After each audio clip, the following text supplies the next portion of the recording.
Welcome, everybody, to the Les Schwab Tires Game of the Week on MyBasin.com. Whoa.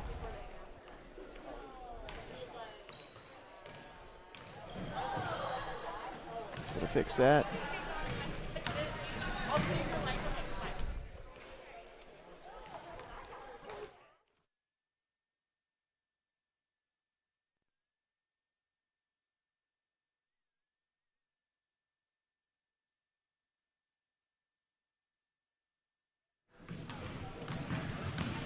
Should be good to go now. Apologies there.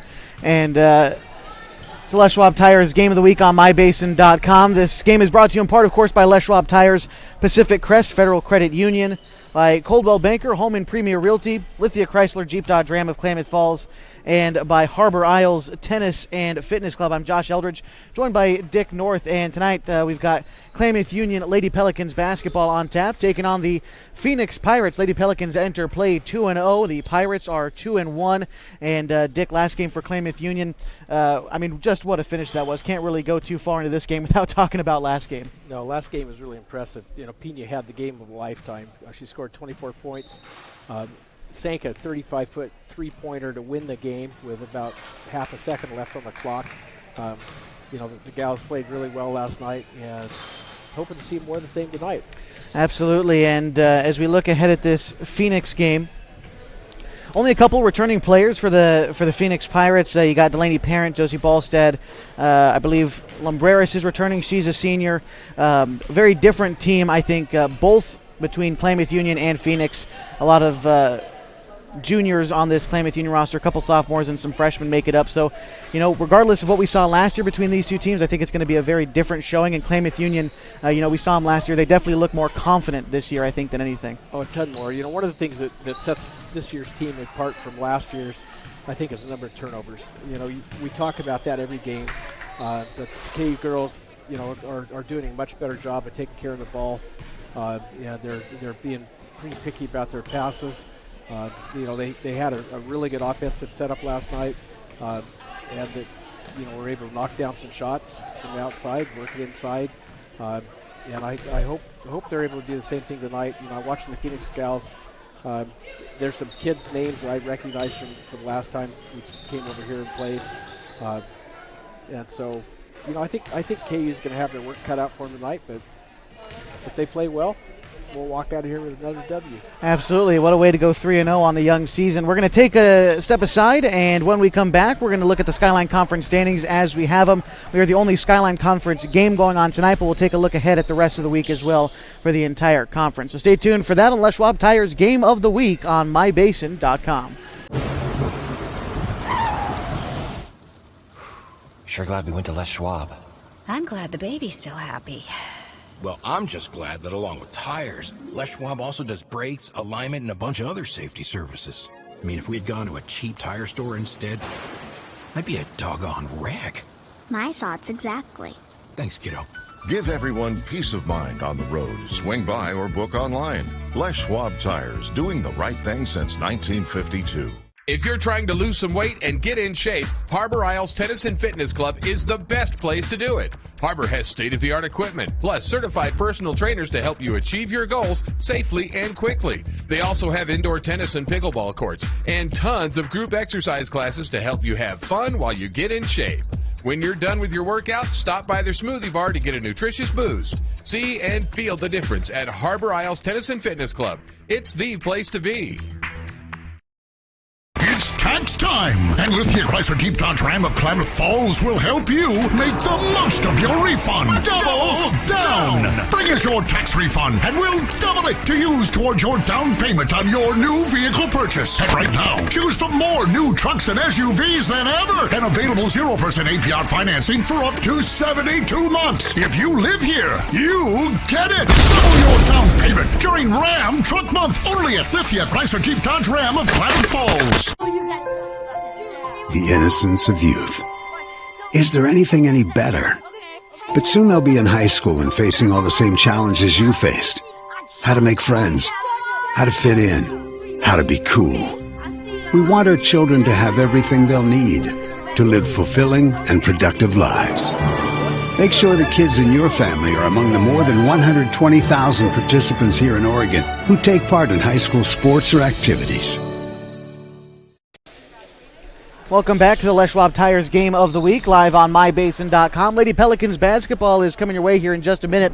Lady Pelicans enter play today 2-0 on the season. The Pirates are 2-1 as we take just a quick look at how the Skyline Conference shapes up so far. Klamath Union, they hold on to that number one spot there, 1-0 in league play and 2-0 overall. Hidden Valley follows them. They're 1-0 in league play, have only won that one game, so 1-0 overall. Along with Mazama, same story. Their one win comes in conference play.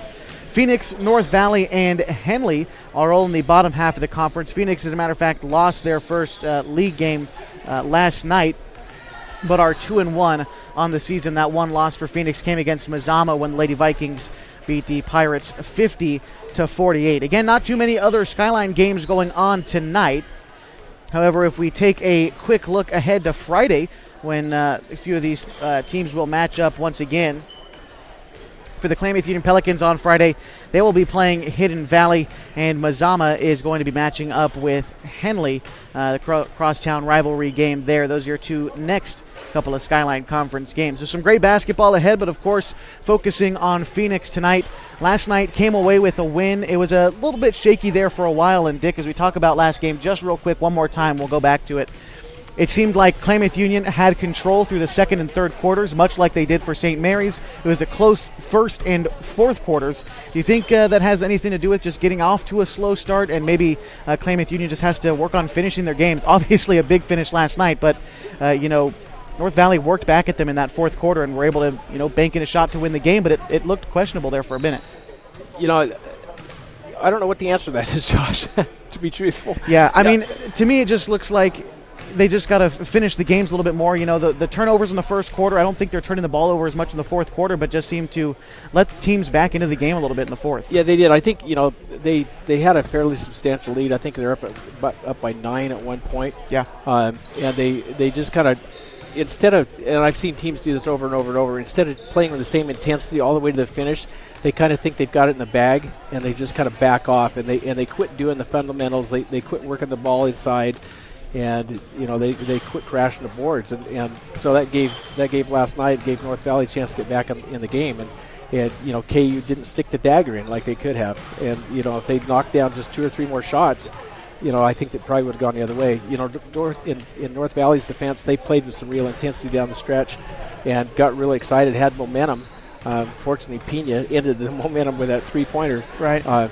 But KU tonight, I hope they play wire to wire, with the same intensity that they played, the last couple of minutes last night. And if they do that, this will be a really interesting contest tonight. And one more thing of note, Klamath Union last night was missing Mackenzie Probe. She's back out there on the court warming up right now. She provides a good offense for Klamath Union as well, different look for the Pels for sure. Yeah, again, if you look at our scorebook, there's some things that obviously don't show up. Talked last night about Cassidy Mahan and the fact that she was a huge contributor everywhere other than points. I think she wound up with a total of 4, but she had a lot of blocks. She had a ton of rebounds. She had some steals, and she did an amazing job. Absolutely. Well, we're going to step aside real quick. When we come back, it's time for starting lineups and the inbound pass on mybasin.com. Threads. There are many threads that run through our region. There are churches and schools and Little League teams that bring us together and bind us into communities. There are roads and cars. There are houses and jobs and businesses, all woven together to make the fabric of our communities.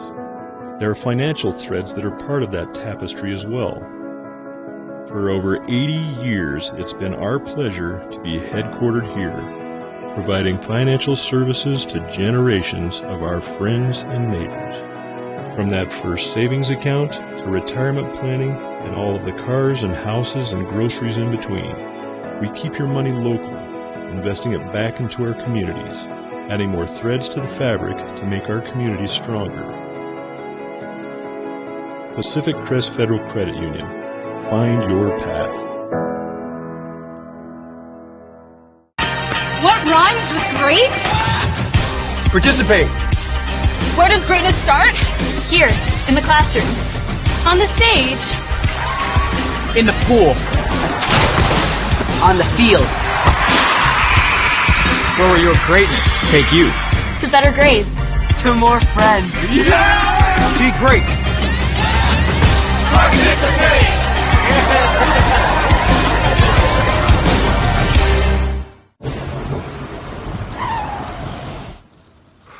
Sure glad we went to Les Schwab. I'm glad the baby's still happy. Well, I'm just glad that along with tires, Les Schwab also does brakes, alignment, and a bunch of other safety services. I mean, if we had gone to a cheap tire store instead, I'd be a doggone wreck. My thoughts exactly. Thanks, kiddo. Give everyone peace of mind on the road. Swing by or book online. Les Schwab Tires, doing the right thing since 1952. And a reminder, if you're in the crowd tonight, we expect that you are wearing... And we welcome you back to mybasin.com, getting ready for the Les Schwab Tires Game of the Week with Klamath Union and Phoenix, starting out the girls varsity contest as we look about ready for basketball tonight. The starters on the floor for Klamath Union, it's Anna Mendez, Mackenzie Probst, Jada Wells, Cassidy Mahan, and Dayanara Pena. For the Phoenix Pirates, it's Morgan James, Bamba Scaff, Lola Lumbreras, Josie Ballstad, and Delaney Parent. Getting things started tonight as Klamath Union inbounds the basketball. And you see Dick there, Mackenzie Probst, who was missing last game. What would you say she provides to this Klamath Union team that they might have been missing the other night? Some ball handling skills, a little quickness, and confidence. I mean, she's a senior. Ball rolls out of bounds. It'll be Klamath Union ball after the missed two-point attempt from Dayanara Pena. Pena last night hitting that game-winning three-point jump shot from about 30 feet out and was mobbed by the team. She's definitely going to be feeling confident coming into this ball game as she's handling the ball right now. Passes over to Probst. Probst over to Mendez. And Anna Mendez knocked down a couple of three-pointers the other night as well. I think she finished with 9 points and had a great game as that ball goes out of bounds. 7:32 left to go in the first quarter. Still scoreless. Phoenix getting their first possession. Pass goes over to Scaff. Scaff tries to get it inside. The ball goes loose. A turnover for Phoenix. And Mendez now with it. Mendez tries to find Probst, and Probst gets herself a look at three. Banks that one in. Don't see the three-point bank shot too often, but that's how Klamath Union is going to start things tonight. Not a bad start. Absolutely not. Klamath Union now leading 3-0. 6:59 to go in this first quarter. With it for Phoenix is Lumbreras. Lumbreras trying to find it inside to Ballstad, who goes to work down low and is fouled. Josie Ballstad and Delaney Parent, both 6 feet tall seniors, and also Morgan James, 5'10". This Phoenix team is tall, but Klamath Union trying to play some physical defense on him inside, and that's how you shake the confidence of someone who's tall and might have the height advantage on you. First free throw misses from Ballstad. And the second one is good. 3-1, Klamath Union leads, 6:51 to go in the first. Inbound pass in front of the KU bench. It's Mendez in the double team. Phoenix able to force a turnover there. And as Jada Wells tries to steal that one away, I believe she is hit with a foul. That's her first of the contest.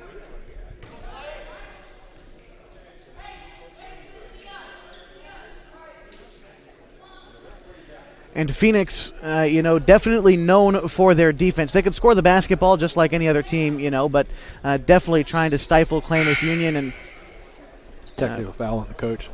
On our coach. Yep. So a couple of free throws coming up for Morgan James.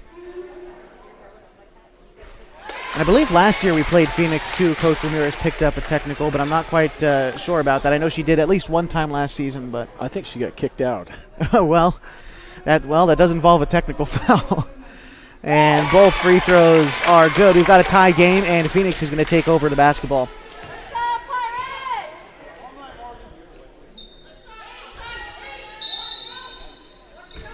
Inbound pass goes to Lumbreras.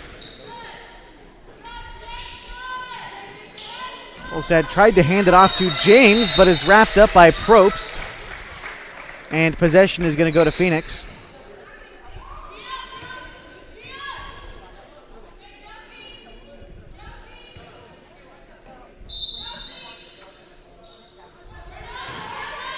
Bolstad trying to post up, throws that one up, rattles off the rim, and falls 5-3. Phoenix now leads.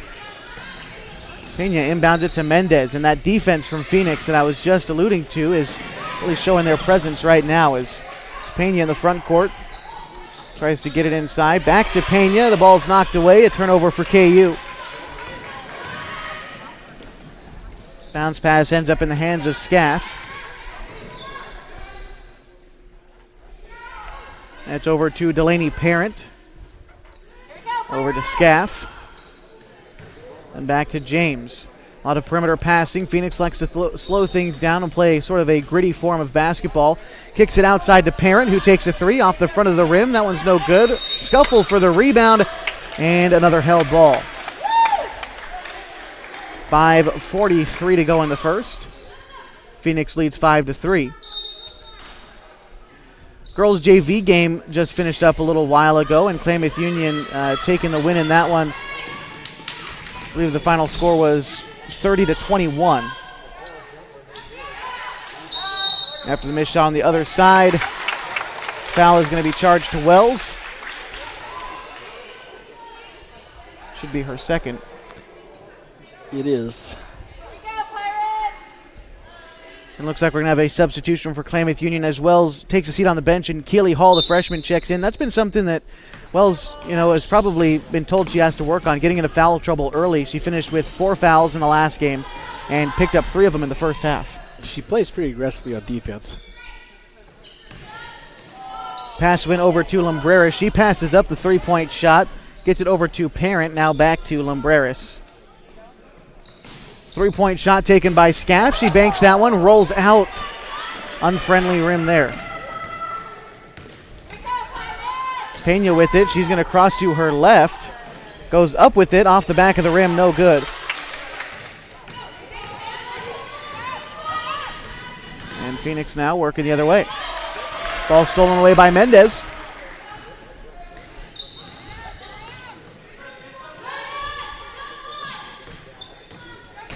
Dribbling it was Pena. Pena has the ball swiped away from her, and Phoenix now with it. Another turnover for Klamath Union.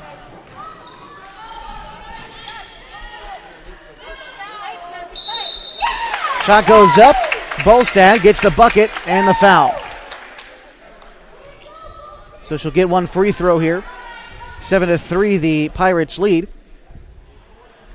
Pelicans fans, if you'd like to exercise in a professional, clean, and friendly environment, head on down to Harbor Isles Tennis and Fitness Club with state-of-the-art equipment, 4 indoor tennis courts, 3 pickleball courts, tons of group exercise, and certified personal trainers. Harbor is the place to be as the ball rolls out of bounds. 8-3 the score. Phoenix is in control with 4.5 to go in the first. Substitution for the Pirates. Checking in would be number 12, Ruby Rector, a sophomore standing 5'5".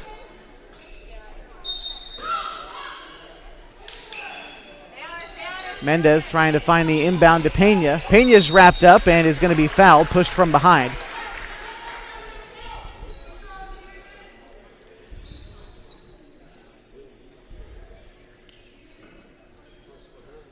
Anna Mendez to inbound again.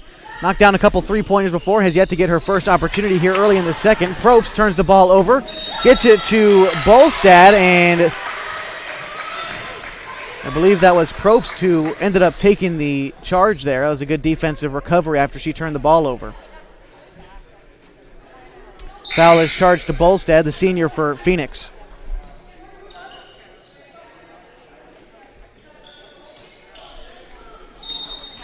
Anna Mendez to inbound. She's going to bounce pass it over to Pena. Pena loses the handle on it and keeps possession, as I believe last touched by Morgan James, a 5'10" sophomore for Phoenix. And again, a team that definitely, I think, has the height advantage on Klamath Union. That's a challenge they have yet to face so far. And so far, a couple of turnovers for for Klamath Union. Definitely going to want to clean it up, but still, in the first quarter, it's happened quite a bit this season with the first quarter turnovers, and they end up cleaning it up as the game goes on. Pena has the ball slapped away from her again. Another foul, this time I believe going to be charged to Lumbreras.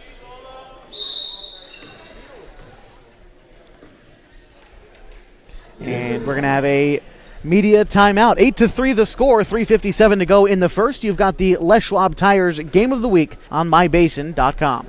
If you're trying to lose some weight and get in shape, Harbor Isles Tennis and Fitness Club is the best place to do it. Harbor has state-of-the-art equipment, plus certified personal trainers to help you achieve your goals safely and quickly. They also have indoor tennis and pickleball courts, and tons of group exercise classes to help you have fun while you get in shape. When you're done with your workout, stop by their smoothie bar to get a nutritious boost. See and feel the difference at Harbor Isles Tennis and Fitness Club. It's the place to be. Welcome back to mybasin.com. Les Schwab Tires Game of the Week. 8-3 the score. The Phoenix Pirates lead with 3:57 to go in the first. Dick, Klamath Union's got 5 turnovers. I don't think they're necessarily being sloppy with the basketball, but Phoenix is playing tough defense. Well, Phoenix is doing a full court press, and KU hasn't figured out how to break it yet. The biggest problem they're having, they're when they inbound the ball, the first thing the girls do are they're picking up their dribble, and that lets Phoenix double team them. And they're also cutting off the passing lanes, and so that's causing turnovers. And I think all but one of the turnovers, KU's got 5 right now, 4 of the turnovers have been on trying to get the ball up the court. Absolutely. KU is going to start with the basketball coming out of the break. Pena takes the inbound pass. She hikes up a three-pointer, and no good. Rebound up for grabs, stolen away by Delaney Parent. Phoenix working quickly up the other side. Trying to dribble inside. A nice bounce pass, and Morgan James is fouled as she goes up with it. She'll take a couple of shots at the line.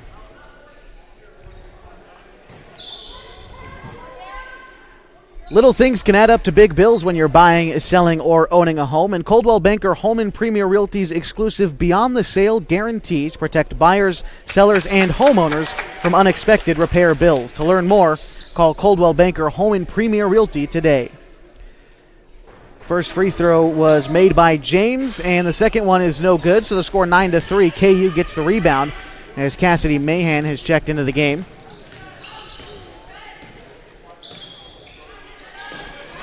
Pass taken away again by Phoenix, playing that tough defense in the one-on-one fast break, and missing the bucket was Scaff. Rebound to Pena. Now Mahan trying to get into the front court. She slows things down for KU. Kicks it back outside to Pena. Pena goes to her right, kicks it outside to Mendez. Now back to Pena. Klamath Union trying to slow things down, get themselves a good look. They trail by 6 with 3 minutes to go in the first. Pena spins around, gets up with it. She's hit pretty hard, no foul called. Rebound goes to Klamath Union and Hall. Over to Mendez. Mendez steps into a three-point shot. That one's just a little bit wide right, and rebound goes to Phoenix. Pass ahead to Lumbreras. Lumbreras a 3, she knocks it down as Phoenix has opened up a 9-point lead over Klamath Union, 12-3, 2:36 to go in the first. Pena dribbling it up, she goes left with it, throws it up with the right hand, again taking some contact, no foul called, and ball still loose, recovered by Phoenix as she goes out of bounds with it. Should be KU ball. And Pena's going up with a lot of contact and just missing these shots. Easy to get frustrated out there, but she's keeping her composure, I think. It's a hostile environment here over Phoenix. It always is over the hill, Dick. Bounce pass outside to Mendez. Mendez takes a mid-range jump shot, no good, and possession's going to stay with KU. It's one thing I love about the Skyline Conference. You got 3 teams in the Klamath Basin and 3 teams that are over here in the Medford Grants Pass area, and home court advantage for whatever team is playing at home is just pretty obvious. It's very obvious. And it doesn't make any difference what sport it is. No, it doesn't. It's exciting, and especially when these gyms are full. Oh boy, it becomes fun. It does. Klamath Union inbound over now to Pena. Pena trying to dribble to her left, spins right, tries to kick it over to Hall. Pass outside to Mahan, goes out of bounds, and Phoenix will get the ball back. 2 minutes, 2 seconds to go in the first. 12-3, the Pirates lead. Bringing the ball up was Lumbreras. She kicks it over to Scaff. Scaff trying to find the open player. She kicks it on over to Flores, who's checked into the game, the senior standing 5'6". Going to the bucket, trying to throw up a floater was Lumbreras. It's no good. Off the front of the rim. Rebound still up for grabs, and Pena is going to be fouled trying to fight for that rebound. Charge the foul to Scaff, her first. Are you sure she's a freshman? Pina, yeah. Well, she's listed as a freshman. She doesn't play like a freshman. Oh, very smart. High basketball IQ and a lot of confidence as well. She's definitely not timid. Shot goes up for KU, rims out, no good. The rebound collected by Langley, who shot the ball and rolls off of her foot out of bounds. Phoenix takes over with 1:28 to go in the first, 12-3 the score. On the floor right now for KU, it's Mendez, Langley, Hall, Pena, and Mahan.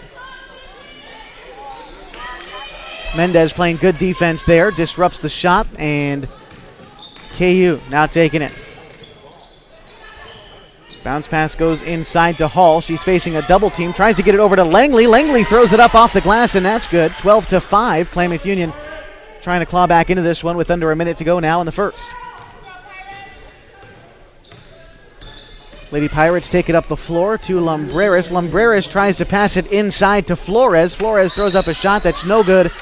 Rebound ends up going out of bounds, and KU will take it.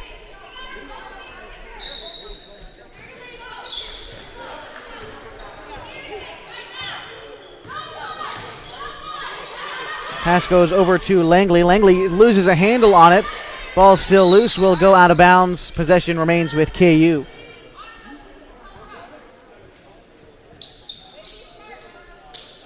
.36 seconds to go in the first. KU could hold on to the basketball if they want to, take the last shot. But Phoenix going to do their best not to let that happen. Try to force a turnover here like they've done so far tonight. Pass goes over to Mendez. Tried to get it inside to Hall, and another turnover for KU. That's 7 for him on the game. And a pass head of the front court to Flores. She throws it up and is fouled. 2 chances at the line here.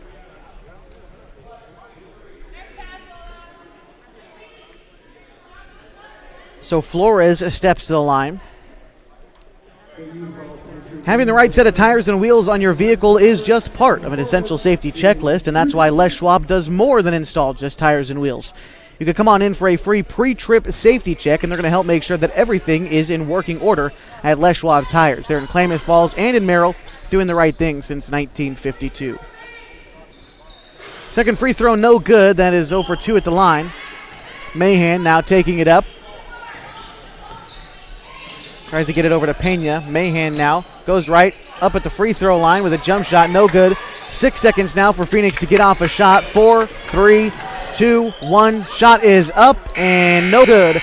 We go to the second quarter with Phoenix leading the Klamath Union Lady Pelicans 12-5. When we come back, second quarter action is next on mybasin.com.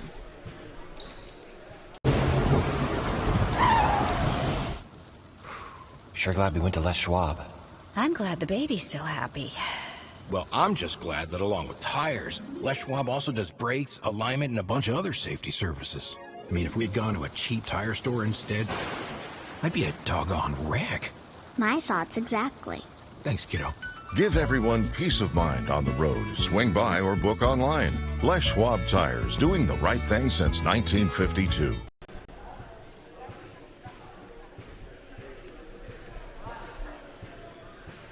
And we welcome you back to mybasin.com. Les Schwab Tires game of the week. The score after 8 minutes is 12-5, and the Klamath Union they've just had trouble keeping control of the basketball so far, but that's because Phoenix has played very good defense to this point. You know, Phoenix's press was giving KU fits.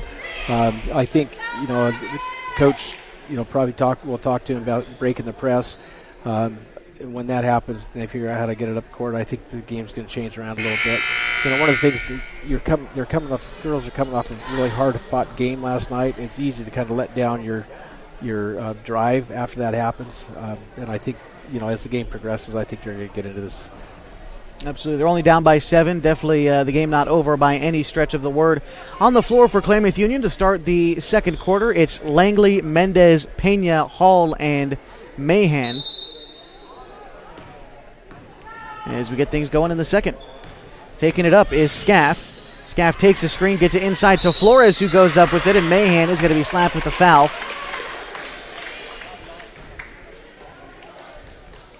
So quickly now, heading into free throws for Flores. She's 0 for 2 from the line so far.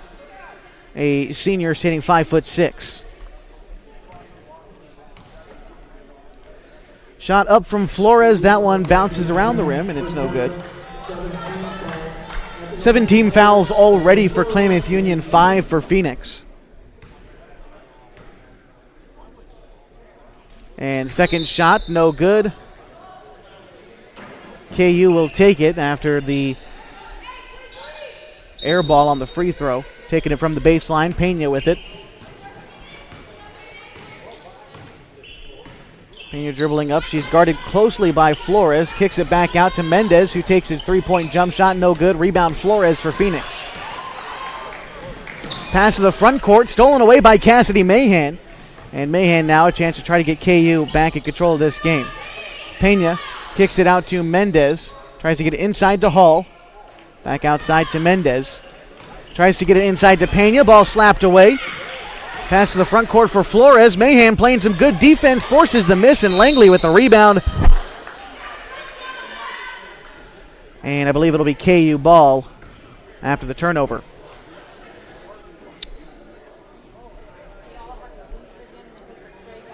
Doesn't look like there was a foul called. I think it might have been a kicked ball violation. No, pardon me. The foul is going to be on Flores.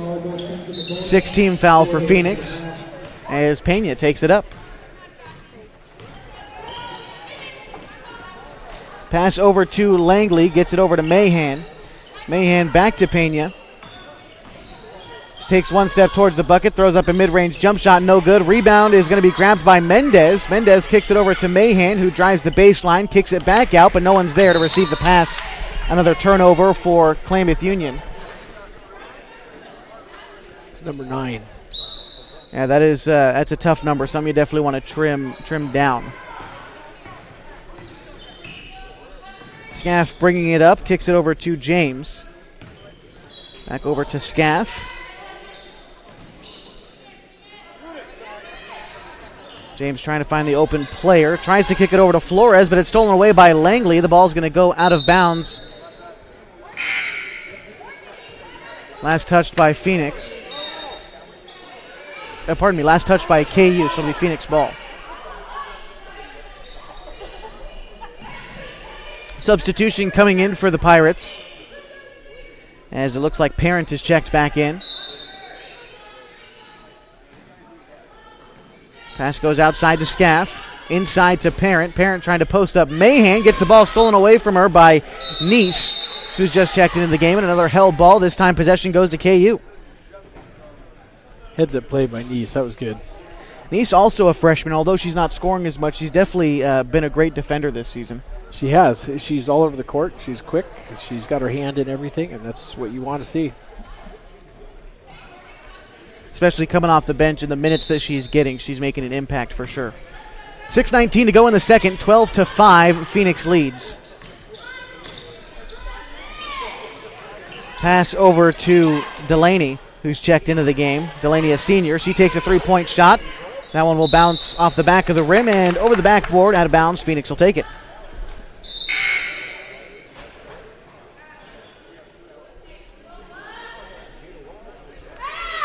Checking back into the game for the Pelicans is Jada Wells, who already has 2 fouls. Getting some action here in the second quarter. Pass goes over to Flores. Flores to Bolstead. Bolstead guarded in the corner by Neese. Pass it over to Parent, who takes a three-point shot. No good. Rebound still up for grabs. As a matter of fact, Lumbreras is going to grab it. She throws up a shot. No good. And another offensive rebound for Phoenix. Kicks it out to Lumbreras again. Now over to Parent. And Lumbreras with it. Back over to James. Now Lumbreras kicks it over to Flores. A bit of perimeter passing coming out for the Lady Pirates. Lumbreras kicks it over to James. James passes up a three-point shot. Takes the bounce pass back to her. Phoenix passing up some good looks. James passes up another three-point shot. Lumbreras trying to drive to the left, gets the baseline, throws up a floater, no good. Rebound is going to be grabbed by Jada Wells, who again just checked back into the game. Wells, a senior. Pena stops, takes a shot, no good. Rebound is Grabbed by Wells, kicks it back over to Pena. Pena now this time from about 10 feet out, misses again. And Phoenix now going the other way. Blocking foul, charge to Wells. That will be her third foul. She picked that one up about a minute and a half after checking back into the game.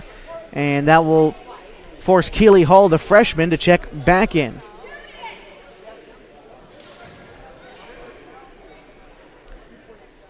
This is the third game in 3 tries that Jada Wells has gotten into foul trouble in the first half. Somehow she attracts the ref's eyes, and they just look for her. First free throw, no good, coming up from Lumbreras.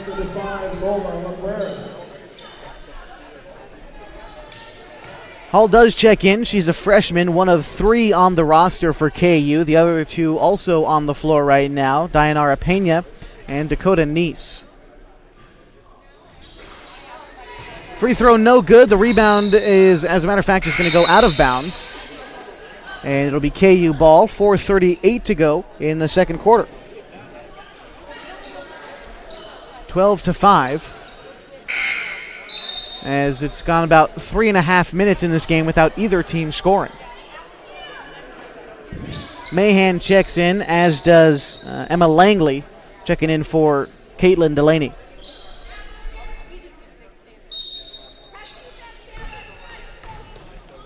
Pena taking it up. Kicks it over to Langley. Back to Pena. To Mahan now, who's being guarded closely by James. And the double team is Hall. Loses it, gets it over to Pena. Pena inside to Mahan. Kind of a fadeaway jump shot. That one will rattle home. 12-7. KU still trails, this time only by 5. 4:11 to go in the second. Driving the baseline, James no good. Throwing it back up off the offensive rebound. Another offensive rebound. 3 offensive rebounds for Phoenix on this possession. Kicking it over to Flores. That one no good. And finally, Klamath Union able to grab the board. Gets it over to Pena. Pena over to Langley on the near side. Back outside to Pena. Kicks it to Mahan. Mahan throws up a 2-point jump shot. That one's good. 12-9. About 6 inches a little deeper, so that would have been a 3. Yeah. 3:32 to go in the second. Kicking it over to Flores, now to Parent in the near side. Over to Scaff. Scaff kicks it over to James. Back to James. Parent takes the bounce pass, throws up a 3-point jump shot, no good. Pena with it. Trying to drive the floor with the step. She gets hacked, and there's the call. Pena will get 2 free throws there, and she's been hit hard like that about 3 different times so far this game, but that's the first time that the foul's been called. Yeah, it's kind of interesting. It's interesting is an interesting choice of words there, Dick. I have to be careful. Yeah. I have to be very, very, very careful. Very careful. I could say volumes. There we go. Well, a timeout is called. 3 minutes left to go in the second. 12-9 is the score. We're going to take a break, and we'll come right back with more second quarter action on mybasin.com.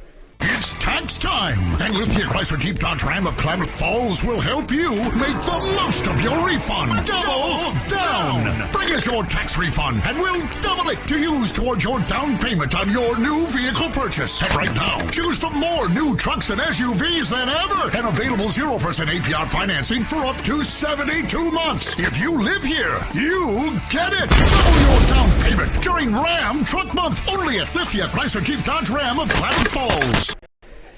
And we welcome you back to mybasin.com. Les Schwab Tires game of the week. 12-9 the score. The Phoenix Pirates lead the Lady Pelicans only by 3 with 3 minutes left to go here in the second.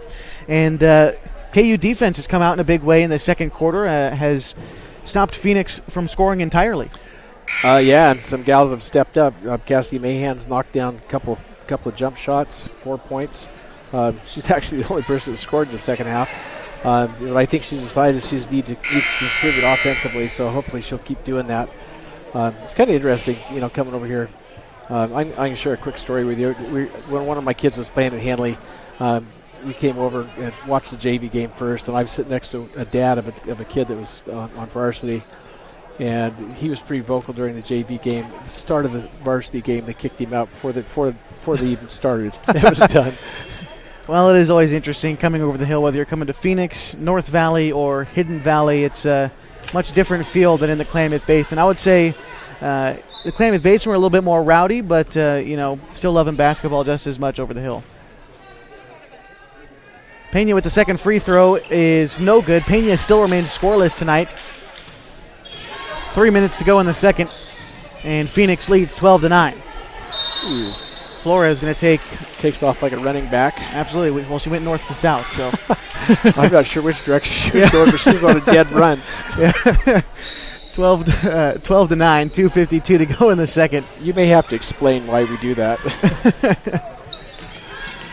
Pena tries to dish it to Hall. She throws up a shot, no good. That was a great pass from Pena. Good setup, and tying her up was Parent.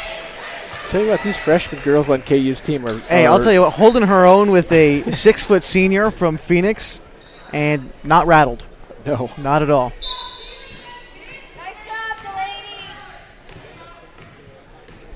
I think if this contest were to extend out into the parking lot, I'd have my money on KU. Yeah, maybe. Parent dishes it over to Scaff. Scaff tries to drive the baseline, kicks it back out to Parent, now back to James. Taking a three-point shot. That was Flores. Rims out, no good. Rebound, Pena.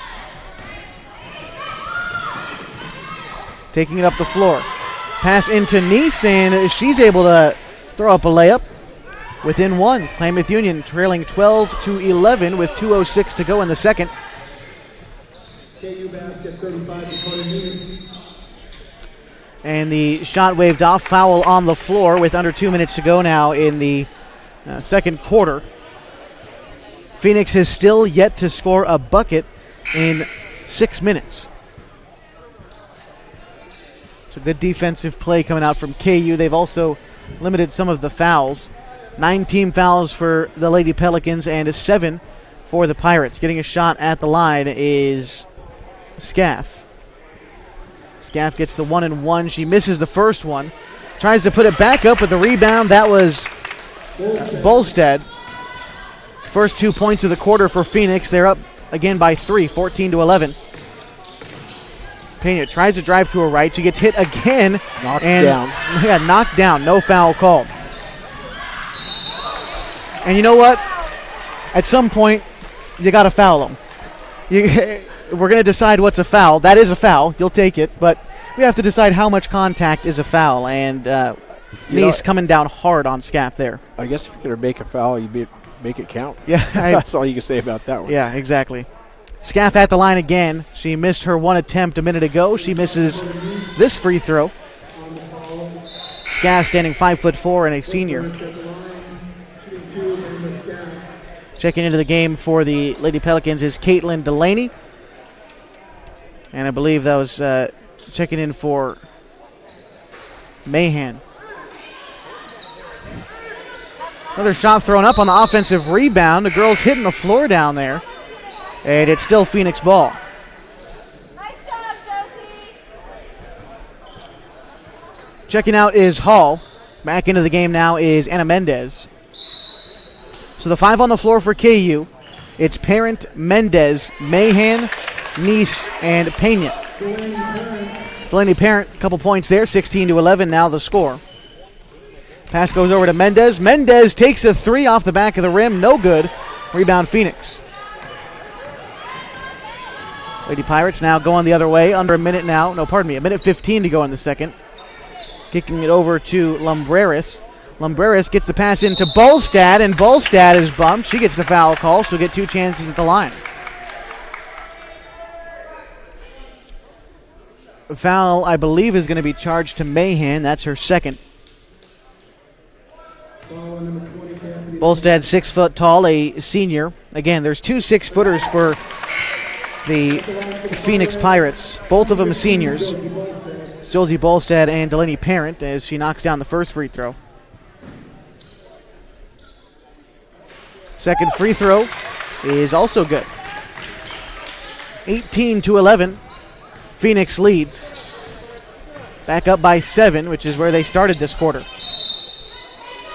Trying to dribble around the defender was Nice. She's hit. She'll shoot 1 and 1 as that was the 7th team foul for Phoenix.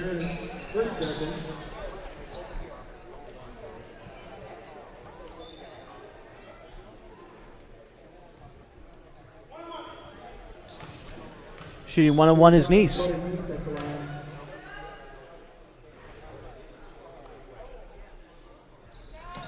First free throw's good. She swishes it. 18-12. Klamath Union trying to get back within 5.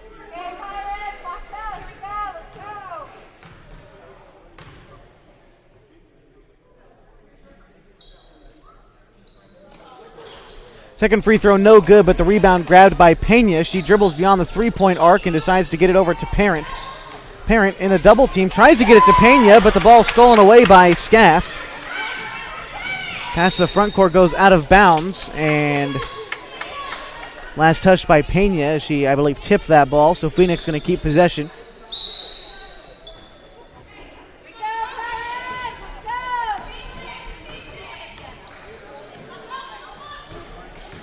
Going to the bucket is Scaff. She goes up with it and is fouled. 2 chances at the line here.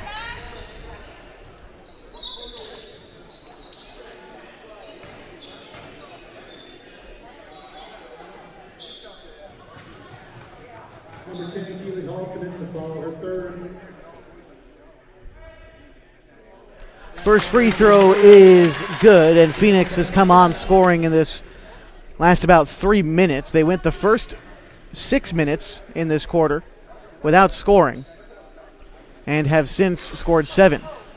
Anna Mendez with the rebound after the missed free throw, kicks it ahead to Pena.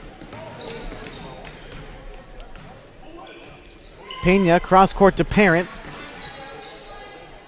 Over to Hall, tries to get it inside to Nice. Nice drives the baseline, tries to find the open player. A turnover taken away by James.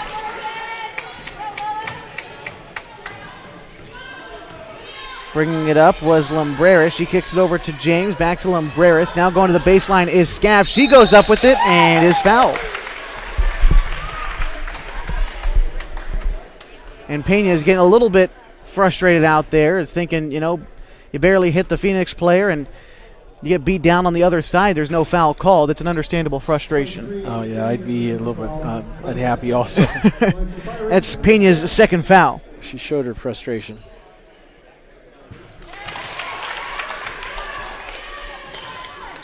Scaff makes the first one. The Pirates' biggest lead of the night now at 8. Trying to extend it to 10. The free throw up from Scaff. No good. Rebound is going to be grabbed by Nice. Nice over to Pena. Pena with 2 seconds. 3-point shot, and she was hit before the shot, but no call, and 20-12 is the score heading into halftime. We'll be right back, and we'll talk about the game as we have it right now. Maybe take a quick look at the boys' game during halftime. You've got the Les Schwab Tires Game of the Week live on mybasin.com. Sure glad we went to Les Schwab. I'm glad the baby's still happy. Well, I'm just glad that along with tires, Les Schwab also does brakes, alignment, and a bunch of other safety services. I mean, if we had gone to a cheap tire store instead, I'd be a doggone wreck. My thoughts exactly. Thanks, kiddo. Give everyone peace of mind on the road. Swing by or book online. Les Schwab Tires, doing the right thing since 1952. If you're trying to lose some weight and get in shape, Harbor Isles Tennis and Fitness Club is the best place to do it. Harbor has state-of-the-art equipment, plus certified personal trainers to help you achieve your goals safely and quickly. They also have indoor tennis and pickleball courts, and tons of group exercise classes to help you have fun while you get in shape. When you're done with your workout, stop by their smoothie bar to get a nutritious boost. See and feel the difference at Harbor Isles Tennis and Fitness Club. It's the place to be. It's tax time! And with your Chrysler Jeep Dodge Ram of Klamath Falls will help you make the most of your refund. Double down! Bring us your tax refund and we'll double it to use towards your down payment on your new vehicle purchase. And right now, choose from more new trucks and SUVs than ever and available 0% APR financing for up to 72 months. If you live here, you get it! Double your down payment during Ram Truck Month only at Lithia Chrysler Jeep Dodge Ram of Klamath Falls. The innocence of youth. Is there anything any better? But soon they'll be in high school and facing all the same challenges you faced. How to make friends, how to fit in, how to be cool. We want our children to have everything they'll need to live fulfilling and productive lives. Make sure the kids in your family are among the more than 120,000 participants here in Oregon who take part in high school sports or activities.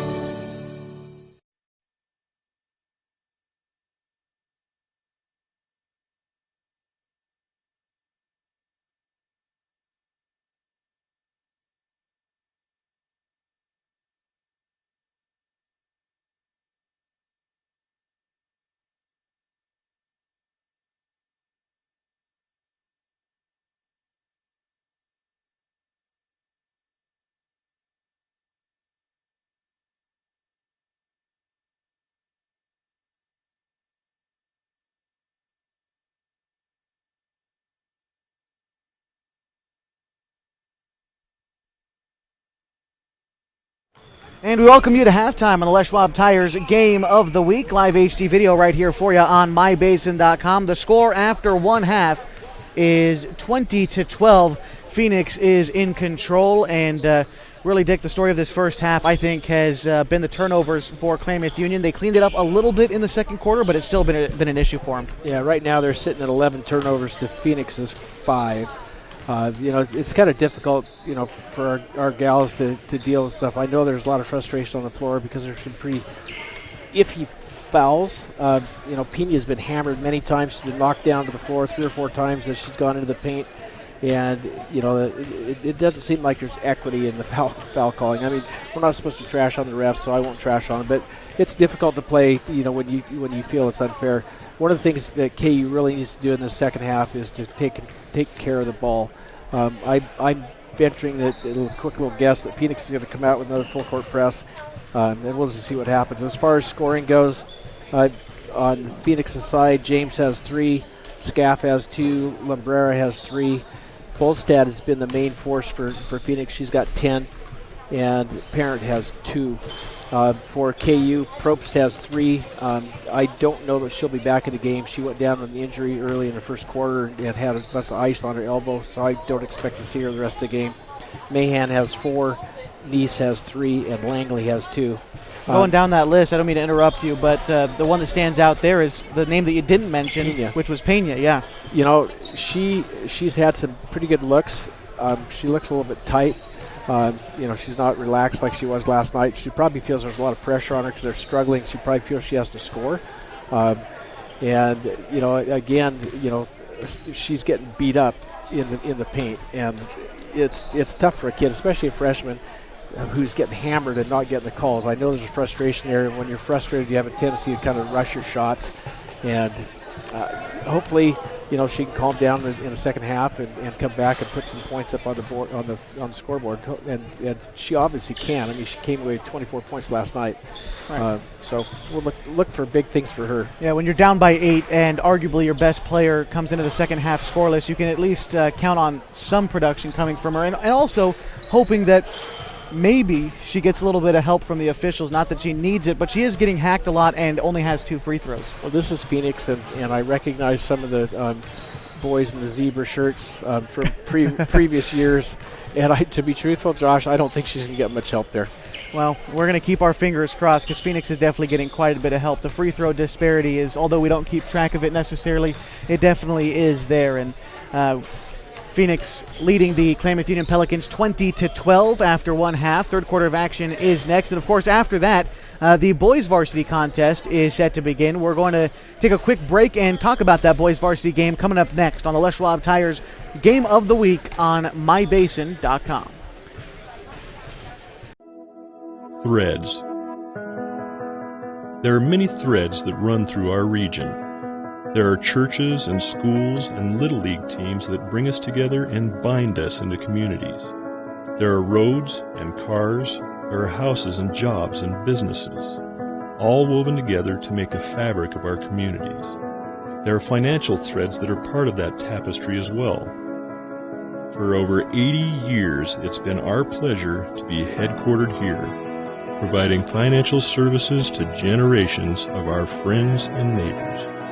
From that first savings account to retirement planning and all of the cars and houses and groceries in between, we keep your money local, investing it back into our communities, adding more threads to the fabric to make our communities stronger. Pacific Crest Federal Credit Union. Find your path. Welcome back to the Les Schwab Tires Game of the Week. Live HD video for you here on mybasin.com. Halftime for the varsity girls, 20-12. That's the score for Phoenix. And Dick, I talked about it before the break. We didn't quite get a number, but you did the math for me there. We were talking about Pena, who's only been in the line a couple times. You feel like she's gotten hacked for the team. 22 free throws for Phoenix and 3 attempts for Klamath Union. I mean, that's just you don't want to look into things too much, but there's definitely a disparity there that we hope evens out a little bit heading into the second half. Well, some of the KU girls, Pena, for example, has been on the floor as she shot, shots inside the paint probably 6 or 7 times. As has Mahan and Probst when she went down. Some of the things, girls have a tendency to falling down sometimes, but, it's pretty obvious to me that there's a little bit inequity here. Inequity, that's a good word. Well, you can see the boys warming up right now. Klamath Union came off a good win last night against North Valley. They looked a little bit shaky early, but definitely found it in the second quarter. What do you expect to see from them tonight on the second night of a back-to-back? Some guys might have some sore knees. We see Short out there with his ankles taped up. What do you expect to see from a second night back-to-back? I expect to see our boys do the same thing they did last night. I think they're going to play really hard. They're really, really competitive. They've got some confidence going. They're 2-0 on the season. Watching Pablo Macias, he's knocking down some threes in the pregame warm-up. I watched young Guiana, practice and slamming some home before the girls' game. So he was dunking to the delight of the rest of the KU teams or teammates, I guess. Yeah. These kids are competitive. They want to win, and they're going to work hard. And, they've got a good coach, and they don't get rattled. They've got some kids with some experience. And I fully expect them to play their guts out tonight. Absolutely. And the way this game is going as well, there is a difference, obviously, between how girls and boys varsity games go. But this game is fairly physical, and I anticipate that the boys' game will be fairly physical as well. I think it will be. I just really hope that the refs take control of the game early on, so there's no hard feelings and no problems. But I hope also that there's some equality in the calls. And Phoenix over the years is not noted for that. It's a terrible thing to say, but it's just a fact. Right. And I think if you talk to any coach from the Klamath Basin, you're going to get the same. Well, they probably won't admit to it. Well, we'll leave it at this. As we're going to go to break before we get ready for the third quarter. There is definite home cooking at Phoenix when they play at home, for sure. There is without a doubt, and we'll take that, and we will go get ready for the third quarter. 20-12 the score after 2. Going to step aside. We'll be right back with third quarter action on mybasin.com. What rhymes with great? Participate. Where does greatness start? Here, in the classroom. On the stage. In the pool. On the field. Where will your greatness take you? To better grades. To more friends. Yeah! Be great. Participate!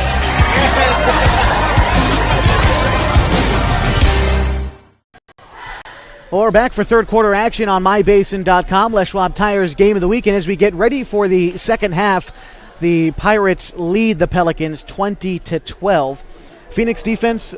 Klamath Union defense did look good early on in that second quarter, though, hoping that they are able to continue that energy, try to get their way back into this game. They trail by 8 right now. They trailed by 7 after the first. So going the wrong direction, if only by 1 point. But hoping to clean things up just a little bit for KU as Mackenzie Probst back in the game. She is playing fairly physical right there, and Probst going to step over the player. Love to see a little bit of attitude when you feel things aren't quite going your way. I don't know how tall she is, but she's playing way over her height right now, physically. 5 on the floor for KU. It's Probst, Pena, Mendez, Wells, and Mahan. Shot coming through for Mendez. No good. Rebound is going to be grabbed by Probst. Probst kicking it over to Pena. Pena now back to Probst. Probst going to take a 3-point jump shot. That one's going to miss. The rebound saved by Mahan, and possession going now to Phoenix.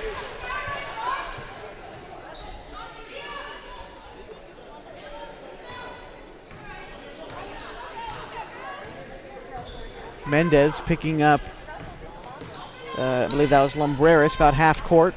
Kicks it over to James, now back to Lumbreras. Over to Parent in the far corner. Bolstad going to take about a 19-foot jump shot. She swishes it. 22-12, a 10-point lead now for Phoenix. Pass goes over to Mendez, back to Pena. Pena kicks it over to Probst, inside to Wells. Wells finds Mahan. Mahan, a free throw line jumper, no good. She follows up her own rebound, throws up a floater. That one rims out. Mendez saves the rebound and throws it off a Pirates player as she goes out of bounds, so it is off said Pirates player and KU ball. That was a heads-up play. Inbound pass goes to Pena. That is tipped out of bounds by Lumbreras. Another inbound play coming.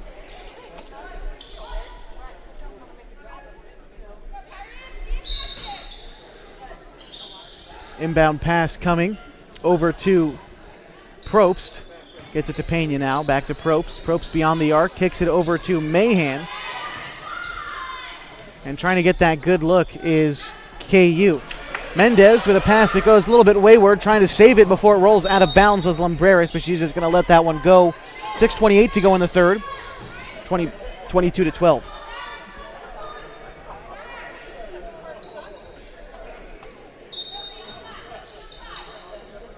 Inbound pass from Lumbreras. Shot goes up. Foul is called. Scaff is going to go to the line.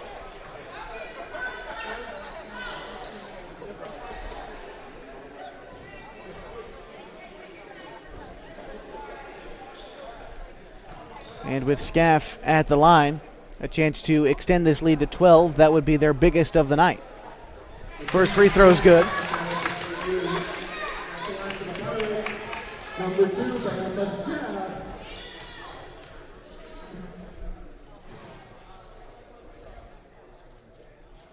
Second free throw is good. 24-12. 6:26 to go in the quarter. Kicks it over to Probst, now to Mendez, beyond the arc. Kicks it over to Mahan on the near side.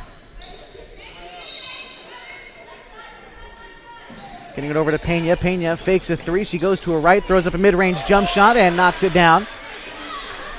Brings the Pelicans back within 10, 24-14. Those are Pena's first couple points of the first field goal of the night, rather. First points. First points. Pass goes over to James. James throws a shot up with the right hand, banks it in. Lead back to 12 for Phoenix, 26-14. Morgan James. Pass goes over to Probst. Pass stolen away. Going up with it was James. She's going to score the 2-point bucket. Lead now 14 for Phoenix. Mendez trying to kick it over to Wells. Wells goes to work against Parent. Tries to get the pass inside to Mahan. She does. Mahan throws up the layup. No good.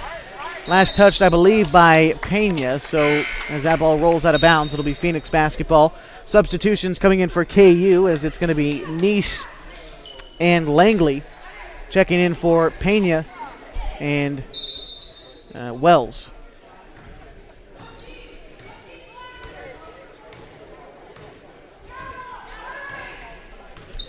Walking the ball up court. Kicking it back to Lumbreras. She takes a three-point shot and drains it 31-14 after that three-point bucket. 5 minutes to go in the third.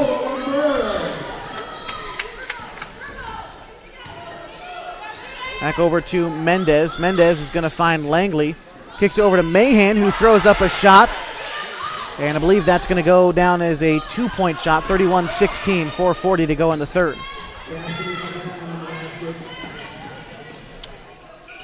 Now it's Bolstad with it. She gets it over to Lumbreras. Back over to Scaff. Scaff back to Lumbreras. Gets it to James. James trying to drive the baseline. Kicks it back outside. Ball's loose. Stolen away by Mendez. Gets it to Probst. Back outside to Mackenzie Probst. Now to Mendez. Mendez trying to knock down her first three-pointer of the night. Still a little bit wayward with it. She's missing wide right. And that is a held ball. Mendez knocked down 2 3-pointers 24 hours ago in the game against North Valley. Is 0 from beyond the arc tonight as she checks out and Pena comes in.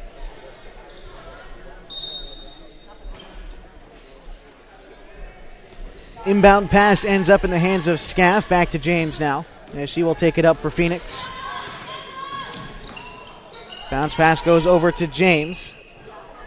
The Ballstead now back out to Lumbreras.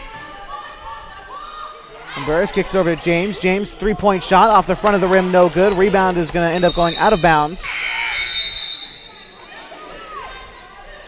And a timeout is called with under 4 minutes to go now in the third. 31-16, the Phoenix Pirates lead. We'll take a break. We'll be back on mybasin.com. The innocence of youth. Is there anything any better? But soon they'll be in high school and facing all the same challenges you faced. How to make friends, how to fit in, how to be cool. We want our children to have everything they'll need to live fulfilling and productive lives. Make sure the kids in your family are among the more than 120,000 participants here in Oregon who take part in high school sports or activities.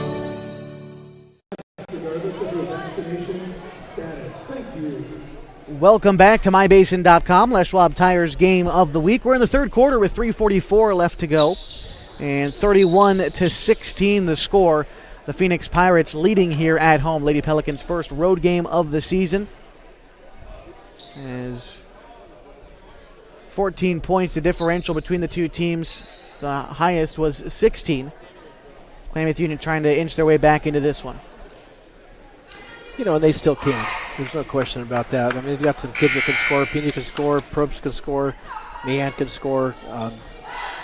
You've got Mendez obviously can knock down some threes. That's all it's going to take. A couple threes to drop, and they're right back in it. I think the number to try to get to for KU is if you can get somewhere within 7, you leave yourself a chance in the fourth quarter for sure. That's right.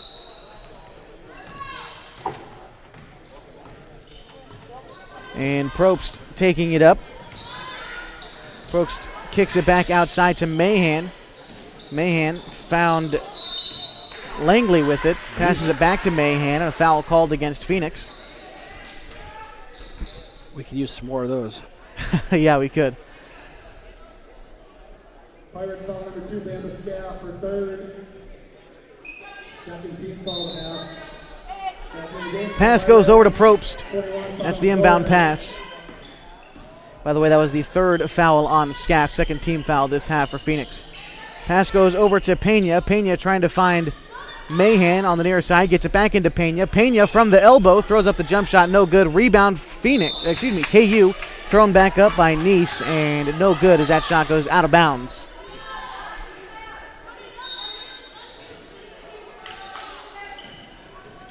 Inbound pass to Flores.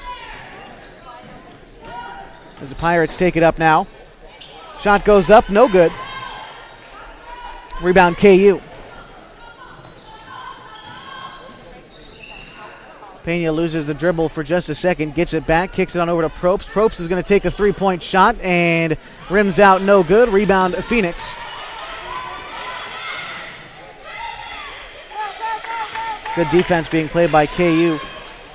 Tries to pass to the front court. The pass broken up by Nice. Taken back by Flores, though. Bounce pass over to Bolstad. She throws up a shot. No good. Rebound KU. 2.5 to go in the third. 14 points separating these two teams. 31-16. Kicks it over to Pena. Pena back to Probst. Probst has the pass intercepted by Flores. And now Phoenix with the ball. Good D. Absolutely. Timeout's going to be called by Phoenix. We're going to take a break too. 31-16, 2:10 to go in the third. You've got the Les Schwab Tires Game of the Week on mybasin.com. It's time next time. And with your Chrysler Jeep Dodge Ram of Klamath Falls will help you make the most of your refund. Double down. Bring us your tax refund and we'll double it to use towards your down payment on your new vehicle purchase. And right now, choose from more new trucks and SUVs than ever. And available 0% APR financing for up to 72 months. If you live here, you get it. Double your down payment during Ram Truck Month only at Lithia Chrysler Jeep Dodge Ram of Klamath Falls. Well, 2:10 to go in the third. 31-16 Phoenix leads.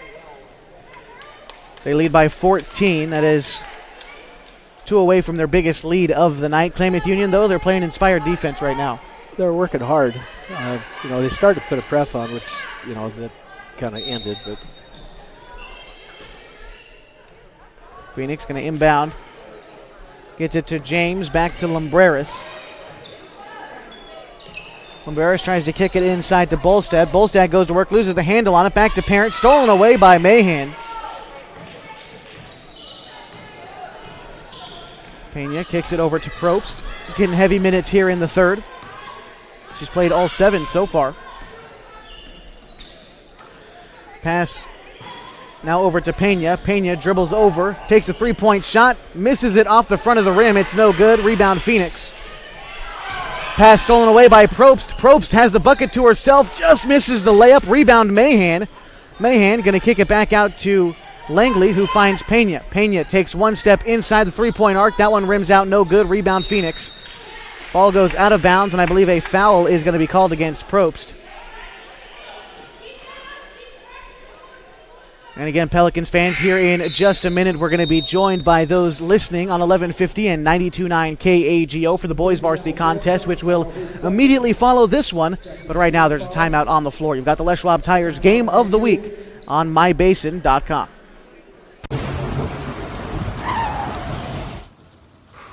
Sure glad we went to Les Schwab. I'm glad the baby's still happy. Well, I'm just glad that along with tires, Les Schwab also does brakes, alignment, and a bunch of other safety services. I mean, if we'd gone to a cheap tire store instead, I'd be a doggone wreck. My thoughts exactly. Thanks, kiddo. Give everyone peace of mind on the road. Swing by or book online. Les Schwab Tires, doing the right thing since 1952. Welcome back in the third quarter. 1:22 left to go in this third quarter. 31-16 is the score. Phoenix is leading, but Klamath Union, they've tried to put a little bit on the press. They forced a couple turnovers, and now the key is obviously, as it is in any basketball game, just try to convert on the buckets so you get attempts on. But their defense has stopped Phoenix here in the third a little bit. They have. They're playing really aggressively on defense, and they're taking some really nice looking shots too. It's just they're not dropping. They're rimming out, basketball's a game of inches like most sports are, and it's obvious that the girls can do a lot better than what they're doing. They just need to keep putting the ball up.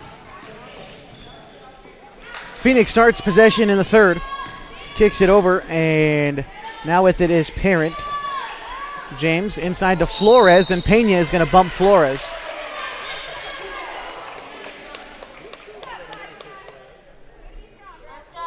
Another foul on Pena. That's her third. Pass goes inside to Bolstead. She throws up a shot, no good. I believe the shot was blocked by Wells. Ball goes out of bounds, last touched by Wells, and I believe she might have got hit in the face. An official timeout. As she tried to block that shot and might have ended up blocking that one with her nose, as she's going to take a lap around the court real quick. Checking in for Klamath Union in the meantime is going to be Mendez. Scaff with it now. Scaff trying to go to work against Probst. Under a minute now to go in the third. Pass goes over to James, now to Parent near side. Over to Scaff. Bolstad with it. Bolstad has the ball picked away from her, tries to get the pass off, it's thrown out of bounds.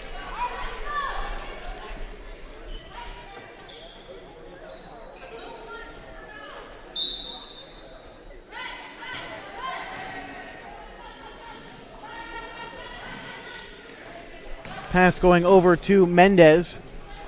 Mendez back in the corner, catch and shoot three, no good. Rebound is grabbed by Mahan. Mahan throws up another shot, no good. Rebound Phoenix. 16 seconds to go now in the third quarter. And ball will go out of bounds. KU holds on to possession. Nice aggressive defense there, caused turnovers. That was good.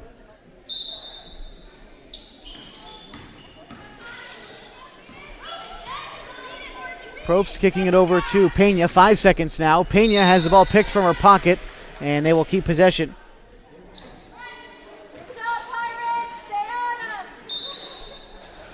Pass into Probst. Probst back to Pena, and no shot going to be taken. We'll go to the fourth quarter. 31-16, Phoenix leads. Fourth quarter of action is next on mybasin.com. You've got the Schwab Tires Game of the Week. If you're trying to lose some weight and get in shape, Harbor Isles Tennis and Fitness Club is the best place to do it. Harbor has state-of-the-art equipment, plus certified personal trainers to help you achieve your goals safely and quickly. They also have indoor tennis and pickleball courts, and tons of group exercise classes to help you have fun while you get in shape. When you're done with your workout, stop by their smoothie bar to get a nutritious boost. See and feel the difference at Harbor Isles Tennis and Fitness Club. It's the place to be.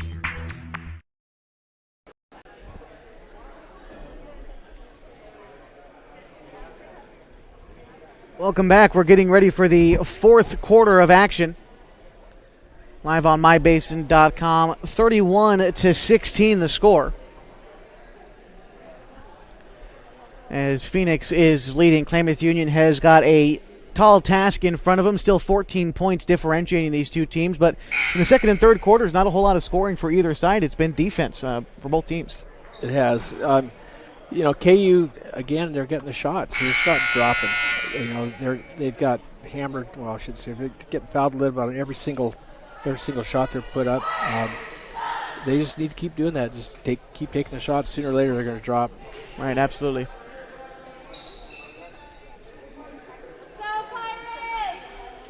Well, I believe Klamath Union starting with possession here this quarter. As they try to put up first couple shots and hopefully drain a couple, get some momentum heading into the final minutes of this game.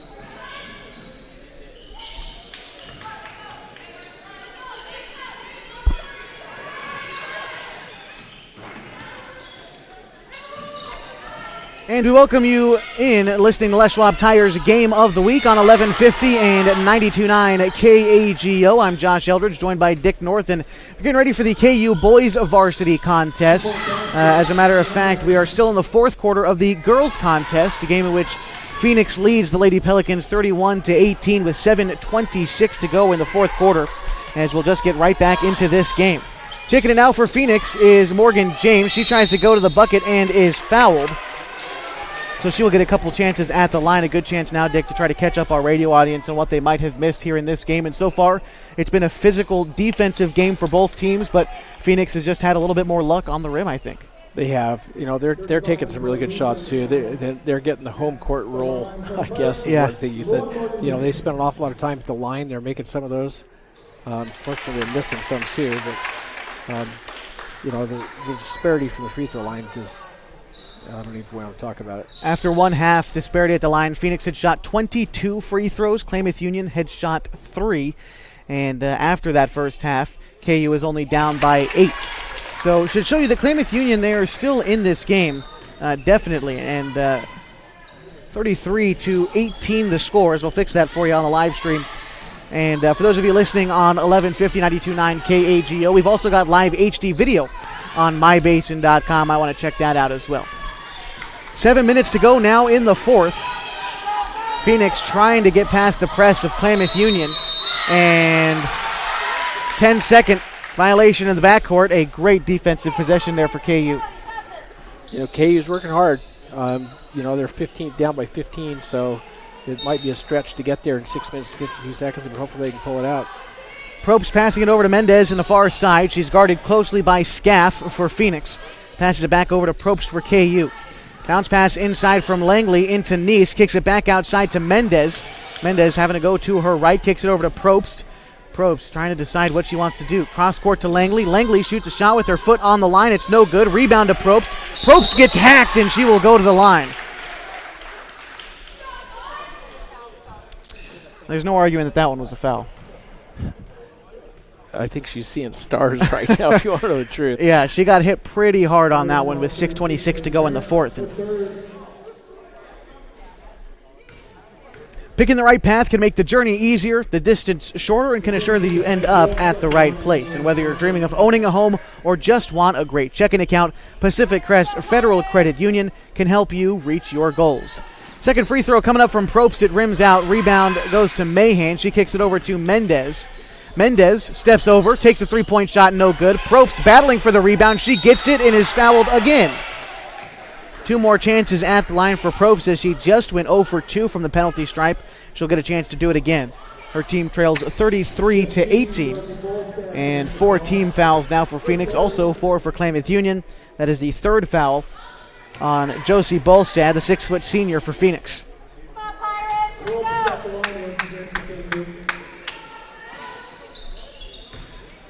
Free throws miss, and rebound goes to Probst. She is battling hard out there. Probst tries to get the bounce pass in. That goes loose. Phoenix with a turnover.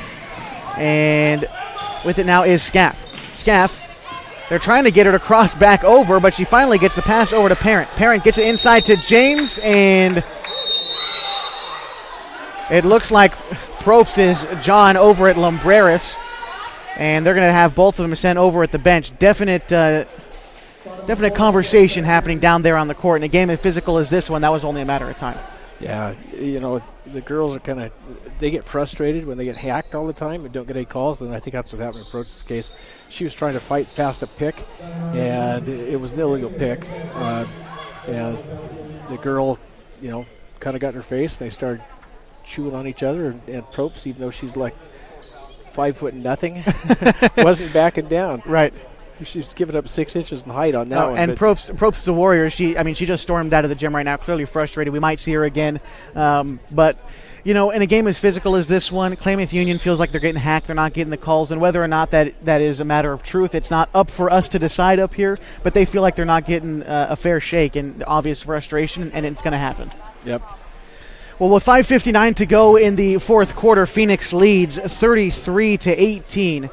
And we'll see as there's a timeout on the floor right now, and I believe they're going to assess technicals right now, probably one on both teams. That would, I believe, would be the fair assumption with both both players talking to each other. Since we're sitting across from the scoring table, it's tough to see what's actually going on. You can't read the lips of the referee when his back's toward us. But it looks like Phoenix came out of that with 1 technical. Looks like KU came out with 2 technicals, so I'm guessing Probst got tossed, which is probably why she ran out of the gym kind of frustrated. Probably so, and I didn't quite see it, so I don't want to speculate, but it's possible that Probst probably said something, and maybe there was a shove in there as well, and that could assess too. And she may have said something to the refs too. So that's absolute possibility. Don't want to speculate too much. Phoenix is going to start with the ball. 5:59 to go in the fourth quarter, and just as we're about to start, we are stopping as the officials talking over to Phoenix Athletic Director Dave Earhart. Shout out to him getting us set up as always, and appreciate him giving us some promotion in his home gym. All right, back in with some basketball action as Phoenix with it, kicking the pass back out to Scaff off the front of the rim. Rebound goes to Flores. Flores bounce pass to Scaff. Scaff over to James, back to Scaff, all beyond the arc. Pass to Flores, gets it over to Parent in the near side. Back out to Scaff now for Phoenix, kicks it over to James. Trying to get to the bucket, and a blocking foul called against Pena. Well, she definitely stuck a knee out on that one. Absolutely. 5:36 left to go in this fourth quarter, 33-18. Pass goes into Flores. Flores gets a good look at 3. That one rims out, and rebound is going to go to Niche. She kicks it ahead to Pena. Pena crosses to her left and is guarded closely by James. Back over to Mendez. Mendez tries to dribble right, bounce pass into Nice. Nice goes to work against Parent, throws up a shot. It's altered, and a foul going to be called, I believe, against KU.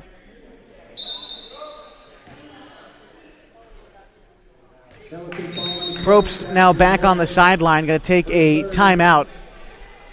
5:14 to go in the fourth quarter, 33-18. That's the score as we can take a quick look ahead at the boys' game and as we try. We're going to have quite a bit of time between contests tonight as they clear the gym and sanitize it. What we're going to try to do is, as his boys warm up, try to get Coach Ed Case on the pregame show and just have a little chat with us as we try to desperately fill time. There's some different things happening today. Well, you know what they did at Phoenix, because they're remodeling the school out here. They built an entirely new school. I'm sure you saw it as you drove in.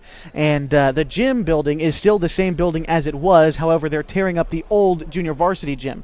So they've been playing basketball on this floor since I think 1:30 today. They started with the freshman boys game. They went freshman girls, JV boys, JV girls, and now we're finally here. So, some disparity with the times. You guessed 6:30 start. We actually got started at 6:45, so some time to fill for sure. That's right. But you're a professional. I'm sure you could do it. Hey, well, here's, fingers are crossed. They say I'm a professional. Now the question is really, can I prove it? We don't know. Phoenix going to start with the ball. 5:12 to go in the fourth. Kicking the ball ahead to Parent. Back over to Scaff. Scaff over to Flores. Trying to get it inside, but kicking it over to James. And now Flores on the near side. Back to James. James throwing it cross court to Parent, who's picked up by Neese. Pass goes inside, and a foul is called. That's going to go against Pena. That is her fourth. Pardon me, that's Wells's fourth. I thought that was Pena with the foul, but as a matter of fact, Jada Wells. Jada Wells commits the foul, her fourth personal. At the line for the Pirates, it's number 2, Bama Scaff, a senior standing 5'4", shooting the free throw. First one is no good.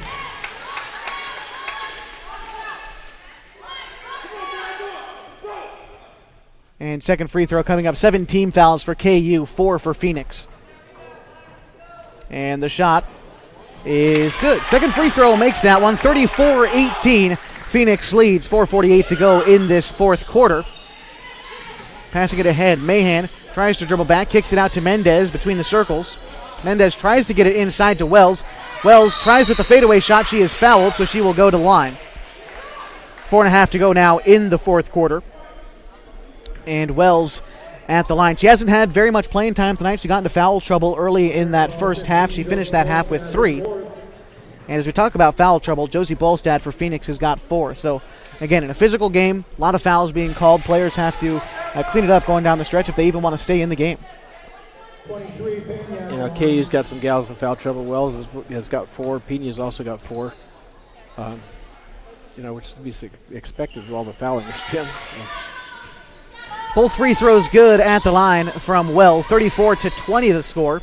Good defense being played by KU, and they force the turnover as the ball goes out of bounds off the hands of Morgan James. 5 on the floor right now for KU. It's Mendez, Mahan, Neese, Langley, and Wells. Going to work down low as Neese. Kicks it out to Mahan. Mahan cross court to Mendez. Tries to get it inside to Wells, and she does. Over to Mahan. Mahan, 18-foot jumper. That one rattles home. 34-22. Lead down to 12 for Phoenix. And KU basket, Cassidy Mahan. Not quite sure. Referees stopping play for just a second. Unsure exactly what that was for. 4 minutes, 12 seconds. Mendez trying to tie up the ball. The ball's loose, and a foul called against Mendez. That should send Phoenix to the line for a 1-and-1. That's the 7th team foul for KU. Trying to reach in and steal that one away. Force a turnover to try to get within 10. With 4 minutes left on the clock, every possession matters down the stretch for KU. James at the line for a 1-and-1. First free throw rattles home.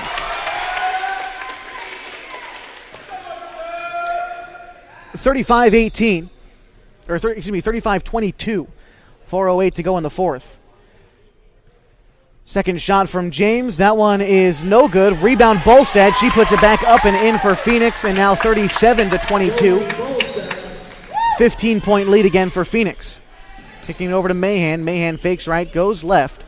Back to Mendez. Mendez now going right, kicks it outside to Langley, who shoots a jump shot just inside the three-point arc, 37-25. I guess they're giving her the three-point shot. 12-point lead again for Phoenix. Klamath Union trying to battle back. Pass goes over to Bolstad for Phoenix. Back out to Scaff. Now to James. James kicks it to Flores. Back to James. Top of the key. 3:30 to go in the fourth. Driving to the bucket and a foul called against Jada Wells, and that will be her fifth. Her night is done. A little look of frustration on her face there. That was a definite foul, though. Oh, absolutely. Looks like Pena is going to check back in. She checks back into the game with 4 fouls. There's still 3.5 to go in the fourth quarter. She's going to have to play a little bit conservative, and a timeout is going to be called here. We're going to stick with you through this one. The score 37-25. 3:27 to go in the fourth quarter. And Dick, this game winding down. Klamath Union by the minute looks less and less likely that they're going to be able to make a comeback, but they're still playing hard out there, and that's definitely commendable. Well, they're down by 12 points. That's only 4 threes. Only 4 threes, and you got Pena out there who finished with 24 points. Can she pull it off, Dick? I'd like to say yes. That would be quite exciting. The realism in me says it might be sketchy. Yeah, might be a little bit tough. But, 12 points, 3.5 minutes, crazier things have been done on the basketball court. But again, they're still playing hard and still playing with grit, and it's definitely commendable. Yeah, it's good. The coach has got to be happy with the way they're continuing to work. I mean, even though they're demoralized because, some of the calls are sketchy, they're demoralized because they're down, but they're still working hard. And that's always a good thing. And Probst, who is back on the sideline talking, I think, with a couple of trainers. Probst, she put some good effort on defense tonight, and she put some points up on the board as well. She exited the game with 5? 3. 3 points, yeah. And just looking down at your scorebook here, got 6 points out there for... Yeah, Probst scored the first 3 in the game. Mahan's got 6. Langley's got 2. Deese has 3. Actually, Langley's got 8 now. Wells has 2. She's the only point she got from the free throw line. But right. Well, we're back on the floor as Scaff steps to the line for Phoenix. First free throw for her is good. 38-25 now, as she was fouled by Wells. And again, Pena checking in. So the 5 on the floor for KU. It's Mendez, Pena, Mahan, Neese, Langley. Bolstad gets the rebound. Second time she's done that off a missed free throw, putting it back up and in. 40-25. Another 15-point lead for Phoenix. Pena tries to put up a shot on the other end, and after missing it, playing a little bit of pest on defense, but Phoenix has got it. Moving it up is James. James kicks it across to Parent. Parent now back to Scaff, top of the key. Over to Parent. Parent back over to James. Now to Flores. Good passing coming out from Phoenix. Over to Flores. Flores kicks it to James. James now now James has it. That's Scaff with it now. Back over to Flores. 2:45 on the clock in the fourth. Mendez playing some good defense. KU's playing good defense, trying to keep everyone away from the bucket. Sniping the passing lane was Mahan. As she tries to get over mid-range jump shot. That one goes in. Great shot from Mahan. Makes the score 40-27 with 2:25 to go in the fourth. Pass ahead to Flores. She tries to get it over to Parent. Parent back out to Scaff. Scaff now to James. Over to Flores. Flores passes up a 3-point shot to give it back to James. Over to Parent. Parent cross court to Flores. Flores tries to drive, steps back, kicks it back out to James. 2 minutes to go now in the fourth. And a foul is going to be called against Cassidy Mahan, shooting 1-1 at the line. And I believe that's the 10th team foul, so it should be just 2 free throws. And they're also going to give 1 point to Klamath Union. Not sure where they found it, but the score now 40-28. Just threw it up on the scoreboard. So Scaff at the line, 40-28 the score, under 2 minutes to go in the fourth. Scaff, first free throw is no good.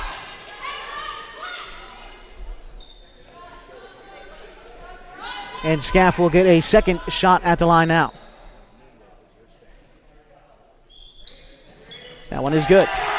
41-28. Phoenix leads. Pass goes ahead to Pena. Tries to get it inside to Neese. Does so. Neese turns around. Throws up a shot. No good. Rebound is going to be grabbed by, well, it was tied up between Langley and Flores. And a timeout is going to be called by Coach Ramirez of the Klamath Union Pelicans. Minute 49 left to go in the fourth quarter here, 41-28. And Dick, as you know, obviously after this game, the boys varsity contest is coming up. Don't know too much about the Phoenix team. They're also a lot of different players than last year's edition, too. Just looking at their roster real quick, not a single senior on their roster. A couple juniors, 3 of them to be exact. Everyone else sophomores and freshmen. Meantime, for Klamath Union, they got a lot of guys returning, so experience could become a factor in that one. And also, it looks like a fairly clear height advantage for Klamath Union going to that boys contest too. I hope so. I look for big things from Short and Cook, and I really want to see our 3-point specialist out there knocking down some 3-point shots. Referring to Aaron Franklin? Yeah, we are. He shot 67% from 3-point land last season. I'd like to see him do it. He's been struggling a little bit. His shot's kind of flat. But if he keeps putting it up, sooner or later they're going to start dropping. Right, and a lot of 3-point shooters, and I'm sure you know this from playing basketball. 3-point shot is something that will come along throughout a season if it's not there right at the beginning. These guys, and Franklin too, only had a week of practice heading into the year. He was out with a toe injury or something like that, something with his foot. So he only had a week of practice, and you know when you're not getting as many chances to put up shots, it can definitely become an issue in the early parts of the year.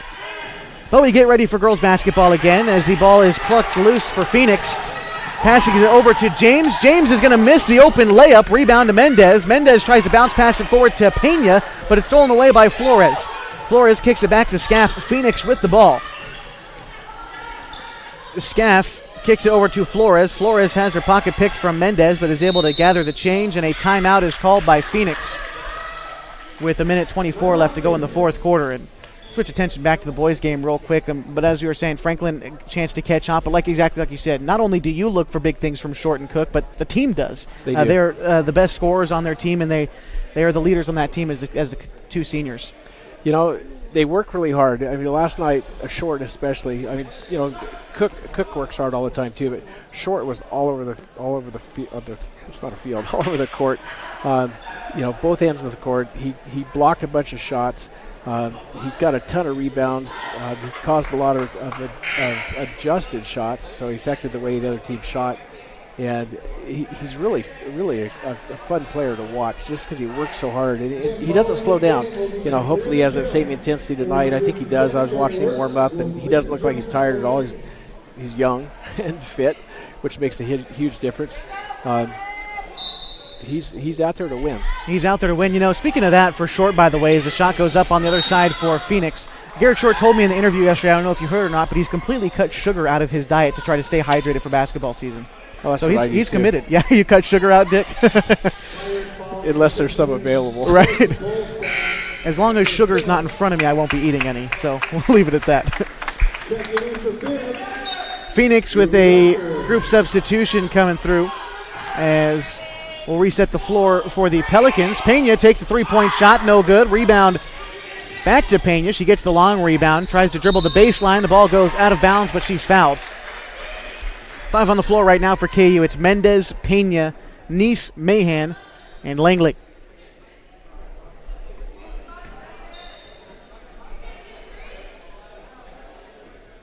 Pirate foul, 21, foul of Flores, the second.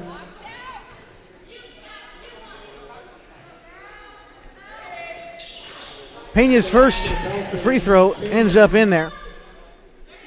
And she should get a second one. Yeah, it looked like Phoenix was about ready to start playing.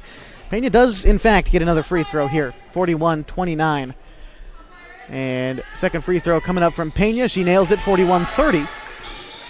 With 1:08 to go in the fourth quarter. Amazing how well you can shoot when nobody's hanging on your arms. Absolutely, no one's running into you. Pass goes over to Parent for Phoenix. She kicks it back over to Scaff. Under a minute now to go in the fourth. Scaff tries to dribble ahead. The pass stolen away by Neese. And Neese traveling up court. Kicks it back outside to Mendez. Mendez, 3-point jump shot, no good, off the back of the rim. Rebound goes to Flores, and held ball. Possession KU. And the possession arrow says KU, but referees say otherwise, so they switch the possession arrow. Inbound pass for Phoenix. Drilling up is Scaff. She kicks it to Parent. Back over to Flores. Now over to Rector. Rector back to Flores. Flores in the double team, kicks it back over to Scaff. Scaff tries to go to her right, and the ball goes out of bounds. Last touched by Pena. 26.3 seconds to go in the fourth. Yeah, that was a pass to her coach. Yeah.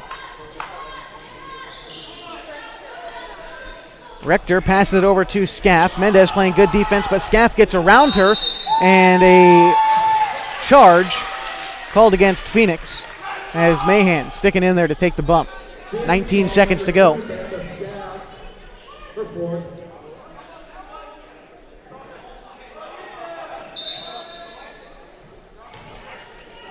Pass ahead to Pena.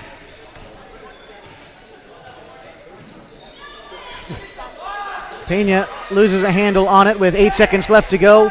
7 as the clock winds down. Phoenix just has to hold on to this one to make this a final 41-30. We are going to take a break. 41-30 the final. Les Schwab Tires game of the week. When we come back, we're going to try to hear from Coach Ed Case on the pregame show for the boys contest. So leave it here. Live HD video on MyBasin and on air on 1150 92.9 KAGO. Sure glad we went to Les Schwab. I'm glad the baby's still happy. Well, I'm just glad that along with tires, Les Schwab also does brakes, alignment, and a bunch of other safety services. I mean, if we'd gone to a cheap tire store instead, I'd be a doggone wreck. My thoughts exactly. Thanks, kiddo. Give everyone peace of mind on the road. Swing by or book online. Les Schwab Tires, doing the right thing since 1952. If you're trying to lose some weight and get in shape, Harbor Isles Tennis and Fitness Club is the best place to do it. Harbor has state-of-the-art equipment, plus certified personal trainers to help you achieve your goals safely and quickly. They also have indoor tennis and pickleball courts, and tons of group exercise classes to help you have fun while you get in shape. When you're done with your workout, stop by their smoothie bar to get a nutritious boost. See and feel the difference at Harbor Isles Tennis and Fitness Club. It's the place to be. It's tax time! And Lithia Chrysler Jeep Dodge Ram of Klamath Falls will help you make the most of your refund. Double down! Bring us your tax refund and we'll double it to use towards your down payment on your new vehicle purchase. And right now, choose from more new trucks and SUVs than ever and available 0% APR financing for up to 72 months. If you live here, you get it! Double your down payment during Ram Truck Month only at Lithia Chrysler Jeep Dodge Ram of Klamath Falls. The innocence of youth. Is there anything any better? But soon they'll be in high school and facing all the same challenges you faced. How to make friends, how to fit in, how to be cool. We want our children to have everything they'll need to live fulfilling and productive lives. Make sure the kids in your family are among the more than 120,000 participants here in Oregon who take part in high school sports or activities.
And welcome back to Les Schwab Tires Game of the Week, live on MyBasin.com, also 1150 92.9 KAGO.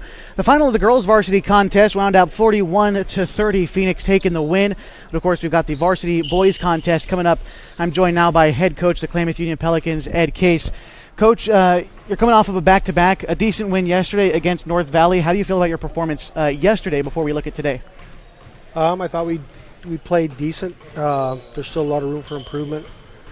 Which is not a bad thing at this point of the season. So I look for a little improvement tonight. working towards this weekend. What kind of things do you think, at this point in the season, you guys have only been together as a unit for about 2 weeks. What do you think are the things you need to focus on and kind of grow together as a team? Team defense is kind of where we're at. We really need to start coming together defensively. Offensively, we're not doing too bad. But like, for example, the main focus tonight is maybe having a little more patience offensively.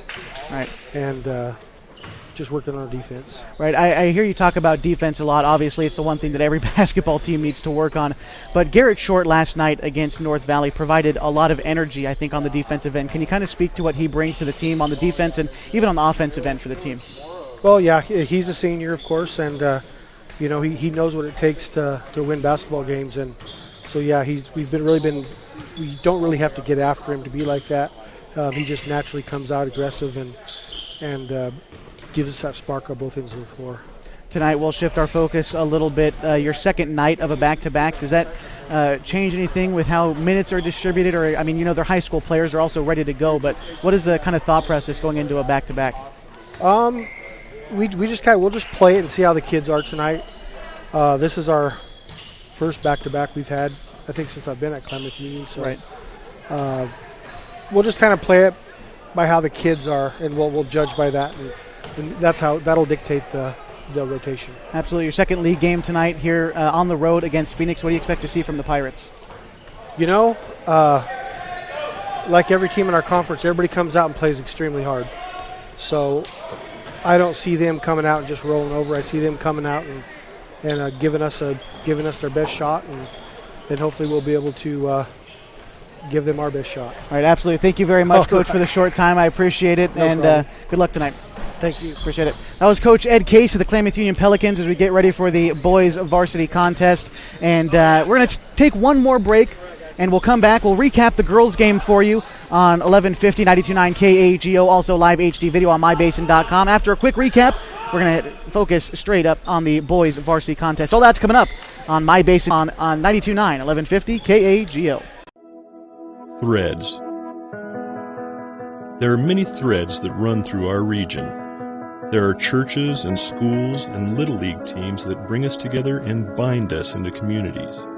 There are roads and cars, there are houses and jobs and businesses, all woven together to make the fabric of our communities. There are financial threads that are part of that tapestry as well. For over 80 years, it's been our pleasure to be headquartered here, providing financial services to generations of our friends and neighbors.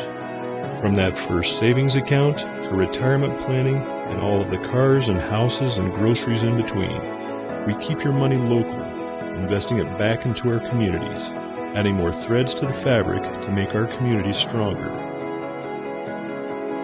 Pacific Crest Federal Credit Union. Find your path. What rhymes with great? Participate. Where does greatness start? Here, in the classroom. On the stage. In the pool. On the field. Where will your greatness take you? To better grades. To more friends. Yeah! Be great. Participate!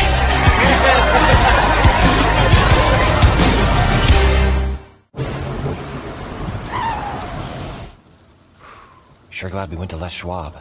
I'm glad the baby's still happy. Well, I'm just glad that along with tires, Les Schwab also does brakes, alignment, and a bunch of other safety services. I mean, if we had gone to a cheap tire store instead, I'd be a doggone wreck. My thoughts exactly. Thanks, kiddo. Give everyone peace of mind on the road. Swing by or book online. Les Schwab Tires, doing the right thing since 1952.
And we welcome you back to the Les Schwab Tires Game of the Week on 1150 92.9 KAGO and live HD video on mybasin.com.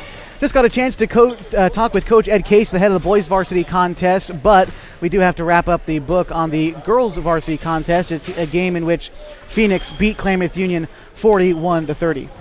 You know, scoring-wise for Phoenix, James had 10, Scaff had 7, Lambrera had 6, Bolstead had 16, and Parent had 2. On the KU side, Probst had 3, Wells had 2.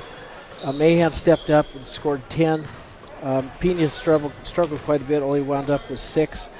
And Langley had 8, and Neese had 3. You know, we mentioned, you know, the disparity, I guess, from the free throw line. At one point, Phoenix had gone to the line 22 times to KU's 3. By the end of the game, it was 34 trips to the line for Phoenix and only 11 for KU. So, you know, that made a little bit of difference. Some of the girls, Scaff for Phoenix, scored 7 points. All 7 of them were from the free throw line. So, you know, it's tough. It's tough to win a game like that. The girls played hard. They didn't get anything to drop. They were getting no help around the bucket as far as lucky bounces or anything like that. Phoenix had some interesting shots that dropped in, and so they definitely had the home court advantage as far as balls rolling in. Again, you know, the girls played hard. They took care of the ball a lot better in the second half. They only had 7 turnovers. They had 12 in the first half. But, you know, hard-fought games don't always result in a win. Right, and, you know, you talk about hard-fought. The girls, even though they were down by at one point 16, they never stopped playing hard, and that's definitely something you could take away, especially on the second night of a back-to-back when last night's game was so hard-fought too. They never stopped, and that's something that you could definitely take back home with you and say, you know, you're proud of at least that after a game like this. Yeah, they didn't give up. Even when they were down by 13 with like only 2 minutes or something like that to go, you know, they were scrapping for everything they could instead of just giving up and rolling over and playing dead. They worked hard. Absolutely. Well, again, the final tonight, 41-30. Klamath Union falling to 2-1 on the young season, 1-1 in league play. But of course, the boys varsity contest is coming up. We're going to take one last break on the pregame show, and when we come back, we're going to talk about this boys game, what to expect from guys like Jacob Cook, Garrett Short, and even Aaron Franklin. We'll talk about it all coming up next on 1150 92.9 KAGO, video on mybasin.com. Sure glad we went to Les Schwab. I'm glad the baby's still happy. Well, I'm just glad that along with tires, Les Schwab also does brakes, alignment, and a bunch of other safety services. I mean, if we'd gone to a cheap tire store instead, I'd be a doggone wreck. My thoughts exactly. Thanks, kiddo. Give everyone peace of mind on the road. Swing by or book online. Les Schwab Tires, doing the right thing since 1952. If you're trying to lose some weight and get in shape, Harbor Isles Tennis and Fitness Club is the best place to do it. Harbor has state-of-the-art equipment, plus certified personal trainers to help you achieve your goals safely and quickly. They also have indoor tennis and pickleball courts, and tons of group exercise classes to help you have fun while you get in shape. When you're done with your workout, stop by their smoothie bar to get a nutritious boost. See and feel the difference at Harbor Isles Tennis and Fitness Club. It's the place to be. It's tax time! And with your Chrysler Jeep Dodge Ram of Klamath Falls will help you make the most of your refund. Double down! Bring us your tax refund and we'll double it to use towards your down payment on your new vehicle purchase. And right now, choose from more new trucks and SUVs than ever and available 0% APR financing for up to 72 months. If you live here, you get it! Double your down payment during Ram Truck Month only at Lithia Chrysler Jeep Dodge Ram of Klamath Falls. The innocence of youth. Is there anything any better? But soon they'll be in high school and facing all the same challenges you faced. How to make friends, how to fit in, how to be cool. We want our children to have everything they'll need to live fulfilling and productive lives. Make sure the kids in your family are among the more than 120,000 participants here in Oregon who take part in high school sports or activities.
Welcome back to the Les Schwab Tires Game of the Week on mybasin.com. We're also on air on 1150 92.9 KAGO.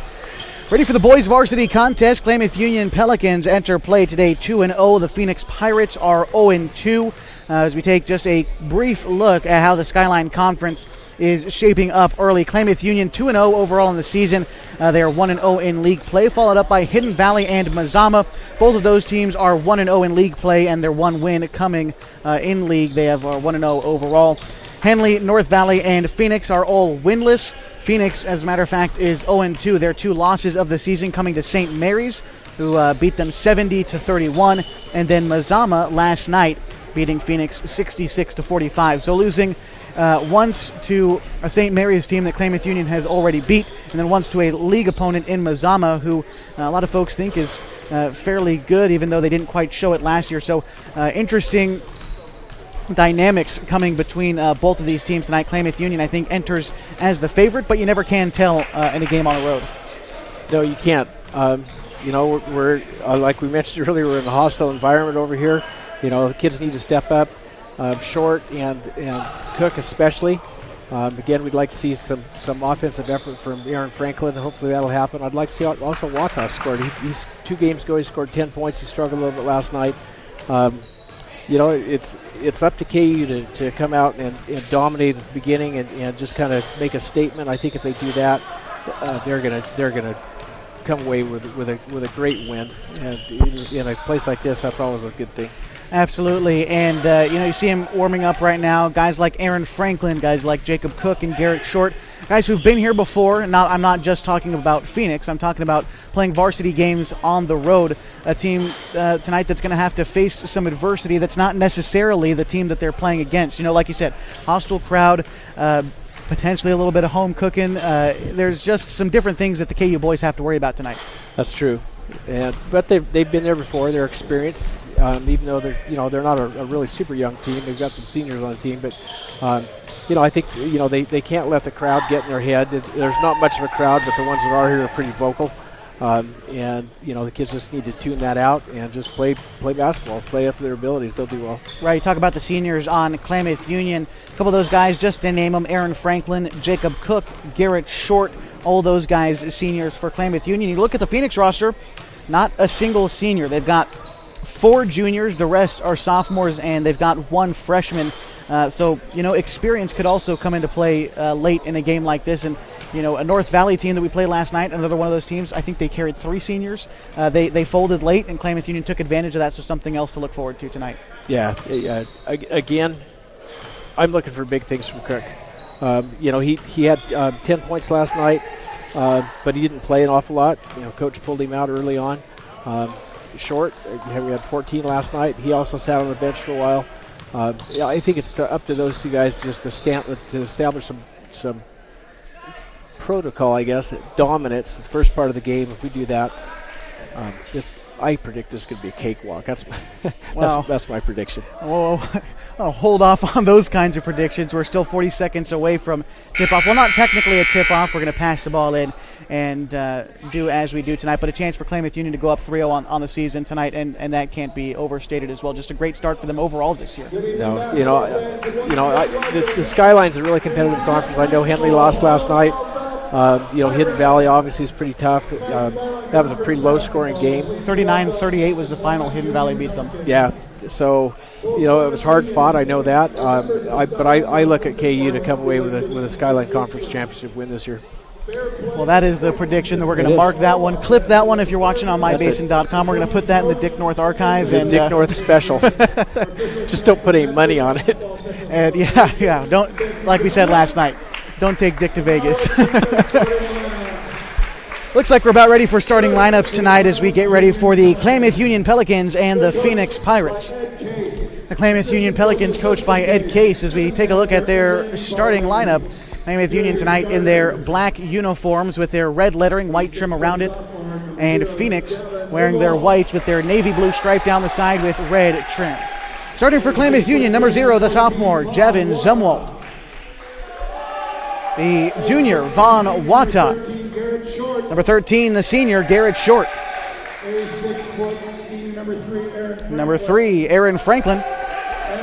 And for senior number 5, Jacob Cook. Jacob Cook, the big man in the middle.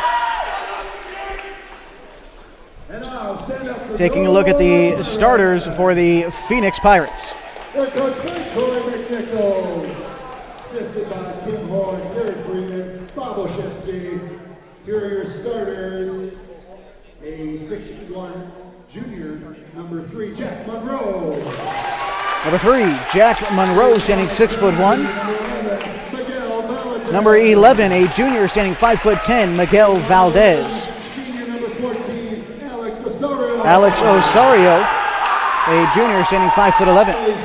6'4", sophomore number 30, Julius. Number 30, Julius Bolstad, standing 6'4". And number 32, the 6' junior, Jake Olszewski, at 6'2". As we are just about ready for basketball tonight. Could be a physical contest. Klamath Union going to have to overcome some things, again, that are not necessarily on the court, but mentally tough kids down there. And hopefully Jacob Cook can deal with a little bit of physicality tonight. He's got his band around his glasses, hoping to not let those get knocked off too much. He came prepared tonight. He did. He knew that he's going to get beaten and battered, and keeping the glasses on is a must for Cookie. Klamath Union is going to start with the ball, and as you were saying, Dick, sorry to interrupt. He's used to abuse. He gets beat up in every game. Absolutely, he does.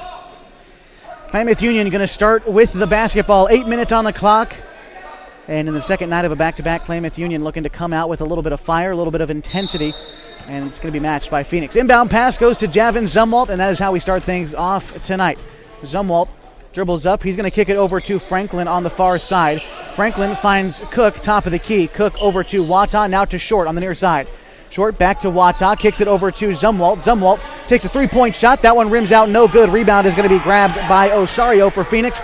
He works up quickly on the other side. Osorio guarded by Wata, tries to find Olszewski on the far side, but it's picked up by Cook. Cook going to the basket, a nice pass into Zumwalt. Zumwalt kicks it back out to Short. Open bucket for Short, and he drains it.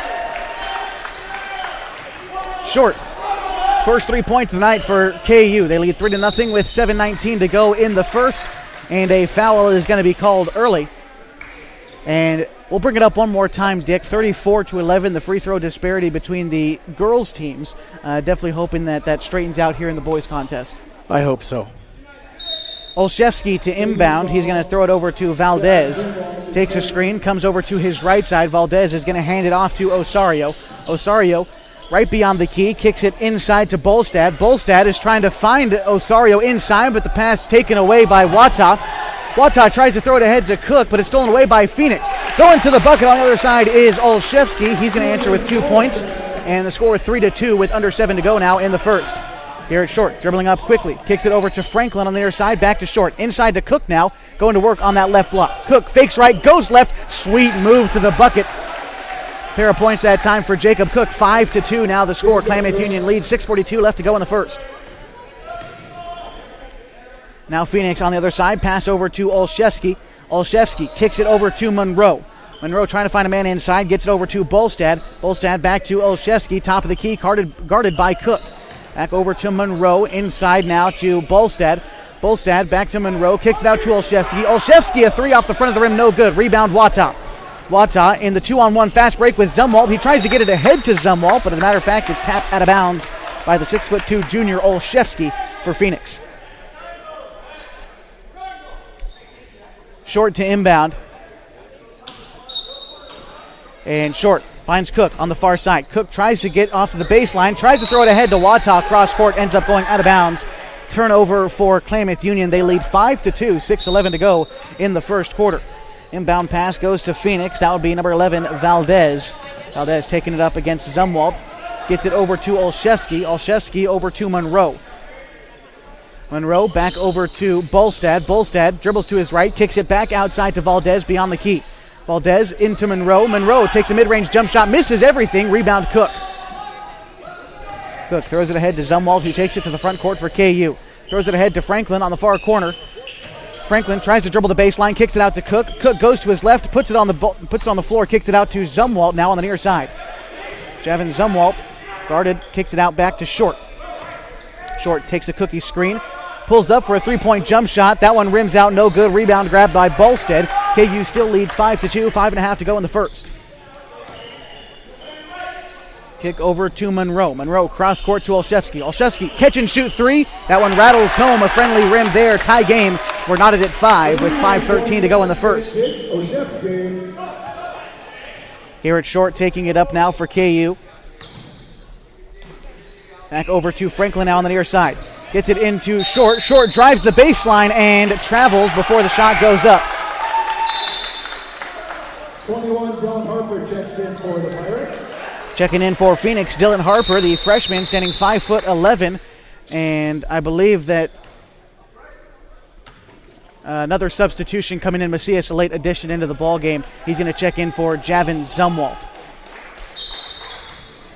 Under 5 to go, we are tied at 5. Phoenix has the ball. Bringing it up is Valdez. Valdez tries to cross to his left side against Macias, kicks it to Olszewski. Olszewski back over to Harper. Harper tries to dribble back, loses the handle on it. It's picked by Franklin, but picked back up by Phoenix. Valdez dribbling the baseline, and a foul is going to be called against Aaron Franklin. Second team foul for KU.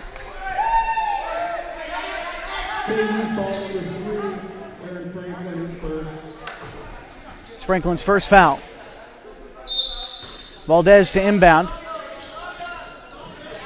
He's going to find Osario on the far side. Osario dribbles the right elbow, kicks it outside to Olszewski. Inside on the left block, blocked by Short. The shot put up by Bolstad. Short brings it up, kicks it to the front court to Jacob Cook. Cook back out to Franklin. Franklin takes an open three, no good. Rebound still up for grabs. It's taken by Bolstad. Franklin knocks it loose. Still a scramble for the basketball at half court. Ball's knocked loose again. Macias comes away with it. He's in the double team, tries to pass it to Franklin. The pass broken up by Osario, and nice touch by Osario as it goes out of bounds. Both these teams playing with high intensity early on, Dick. Yeah, they're working hard. KU's defense looks really good. Both teams are man-to-man, which makes for a fun game to watch. Jacob Cook checks out. Keith Youngena into the game now as Pablo Macias takes the inbound pass. Macias guarded closely by Valdez. Hands it off to Garrett Short, top of the key. Short hands it off to Wata. Wata dribbles off to his left, hands it to Macias, who goes right. Macias now traveling the baseline, and a held ball against Pablo Macias, a call that you don't see really at any level of basketball. And we've seen it 3 times in 2 games. Absolutely.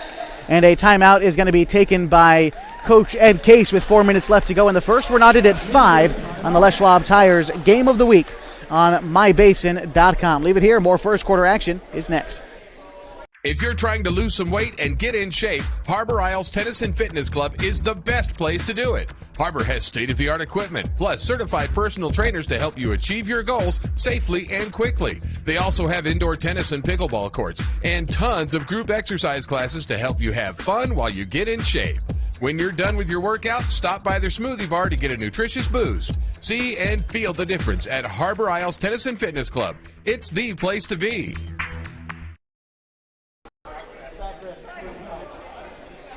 Welcome back to the Les Schwab Tires Game of the Week on mybasin.com. We are tied up at 5 with 4 minutes to go in the first, and so far both teams playing tough defense. There's been a lot of scrambles for the basketball so far, Dick. They're working hard, both sides.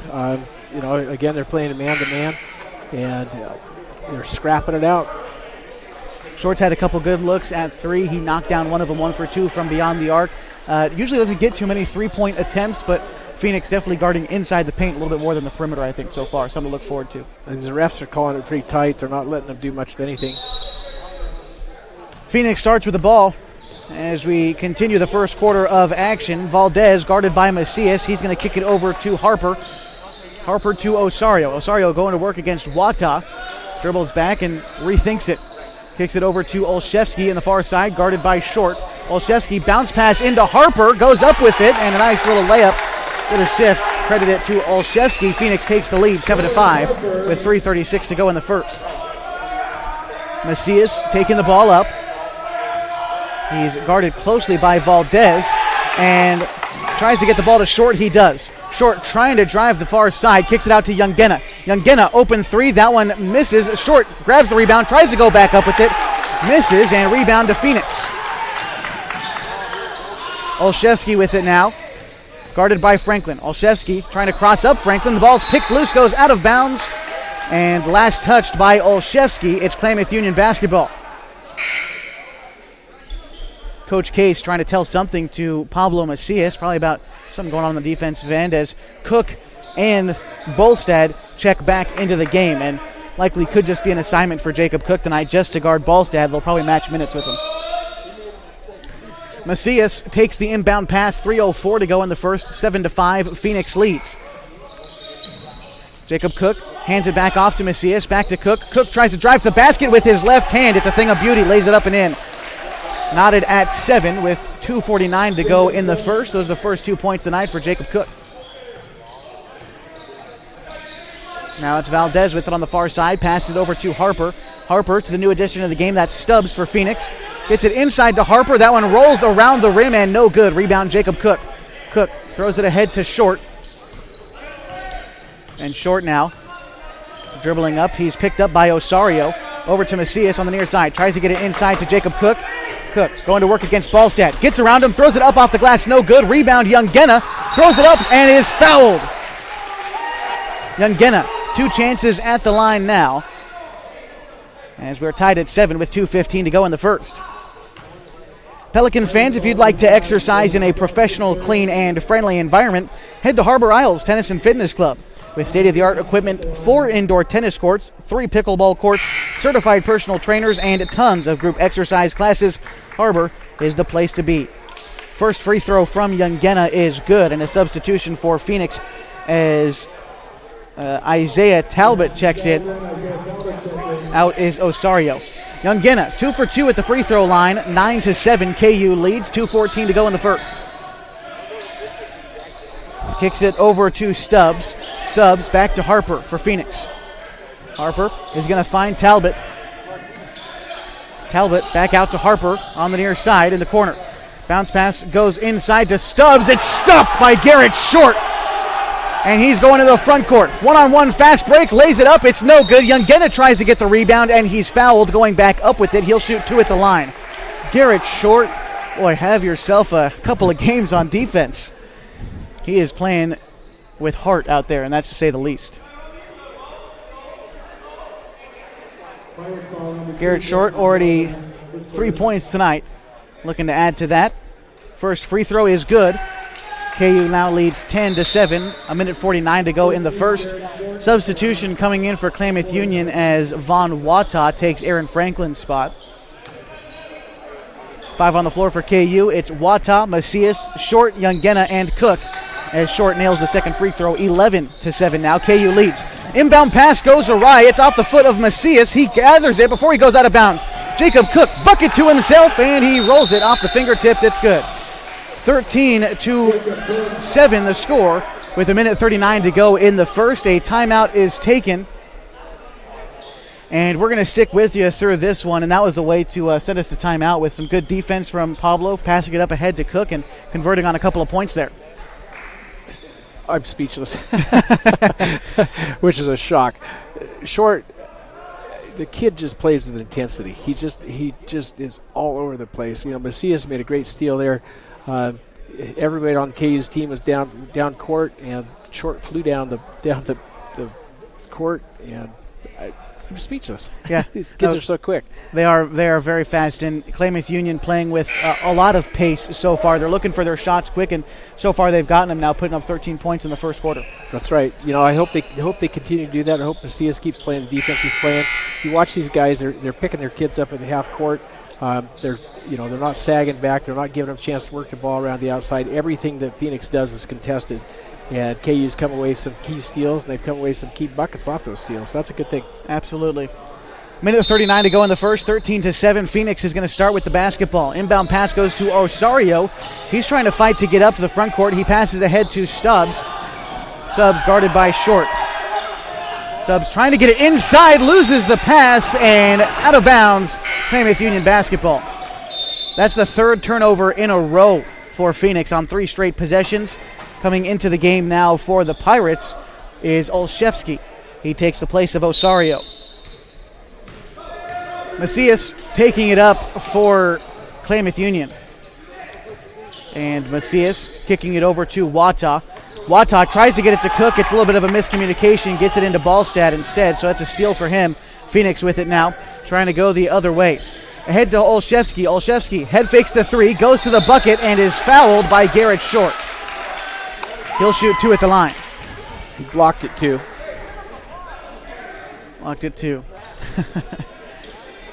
Coach Case sort of questioning the call there as it looks like he's got Zumwalt ready to check into the game. Coach Case laughing with the official over there on the sideline as Olszewski has got a chance to shoot 2.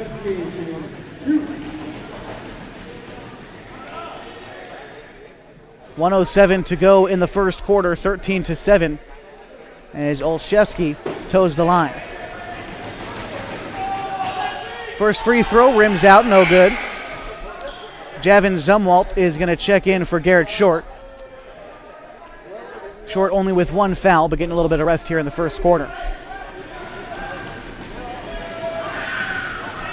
Olszewski, second free throw is no good, rims out. Rebound to Cook. Cook throws it ahead to Zumwalt, takes it into the front court. Zumwalt to Wata on the near side. Back to Zumwalt, who's able to drive, and he's going to travel. And I think the call there was that Zumwalt jumped and came back down with it. I don't think that it was the shot fake. You're allowed to do that, plant 1 foot, leap with the other, but the call doesn't go our way on that one. Phoenix ball, under a minute to go. Inbound pass tipped by Short, but picked up by Harper. Harper tries to bounce pass it into Osorio, picked away by Zumwalt. Zumwalt and Cook, 2-on-1 fast break. Zumwalt goes up with it. No good. Youngena with the rebound. Ball still loose. And rolling back to half court, Pablo Macias picks it up, passes it ahead to Zumwalt. Zumwalt back to Wata. Wata, open 3, just beyond the arc, bounces off the rim, no good. 36 seconds to go in the first, 13-7, as Osorio tries to pick it up in a collision at midcourt. And a foul going to be called against Javin Zumwalt, as Aaron Franklin will check back into the ball game, or at least he's going to try to. And he's going to grab Zumwalt.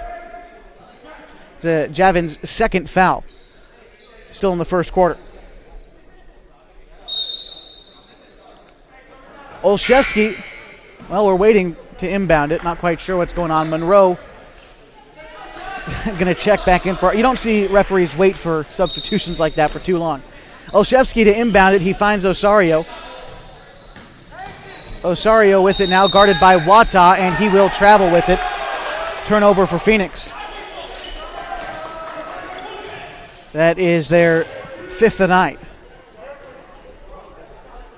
Franklin, Macias, Wata, Youngena, and Cook on the floor for KU in the final possessions of the first quarter.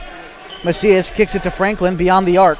Franklin back to Macias. Pablo dribbles to his left on the left elbow, kicks it back outside to Franklin. Back to Macias. Macias again fakes left, and a foul is called. No, he traveled. Oh, did he actually travel that time? He dragged his pivot foot on that one, so that was actually a good call. Okay, I didn't quite see the pivot foot.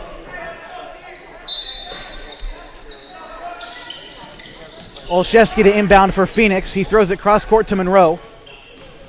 Monroe bringing it up. Kicks it over to Olszewski on the near side.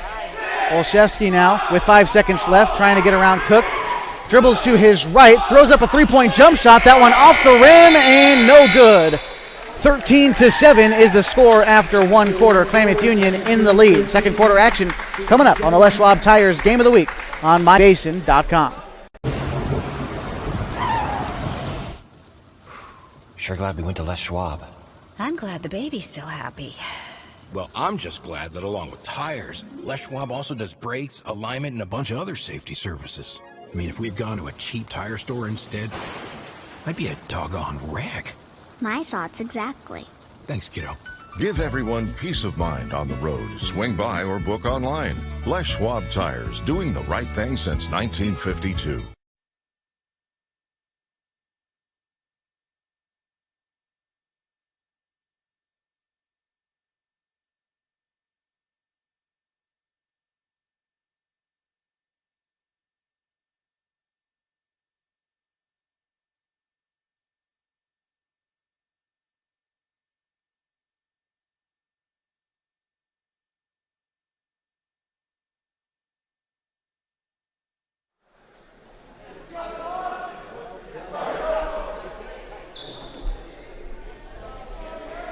Welcome back to the Les Schwab Tires Game of the Week on mybasin.com. On air, 1150, 92.9 KAGO. The score after one, Klamath Union leads 13-7. A lot of intensity shown on defense for both teams. A lot of intensity. Actually a pretty low-scoring game, 13-7.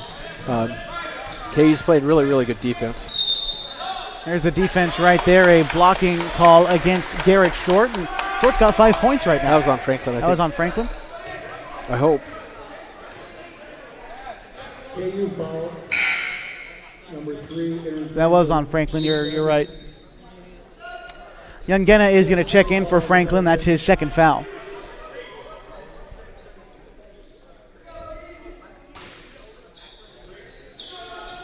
Inbound coming in. Inbound goes to Bolstead. Back out of bounds. Last touch by Short, so Phoenix will be able to hold on to it.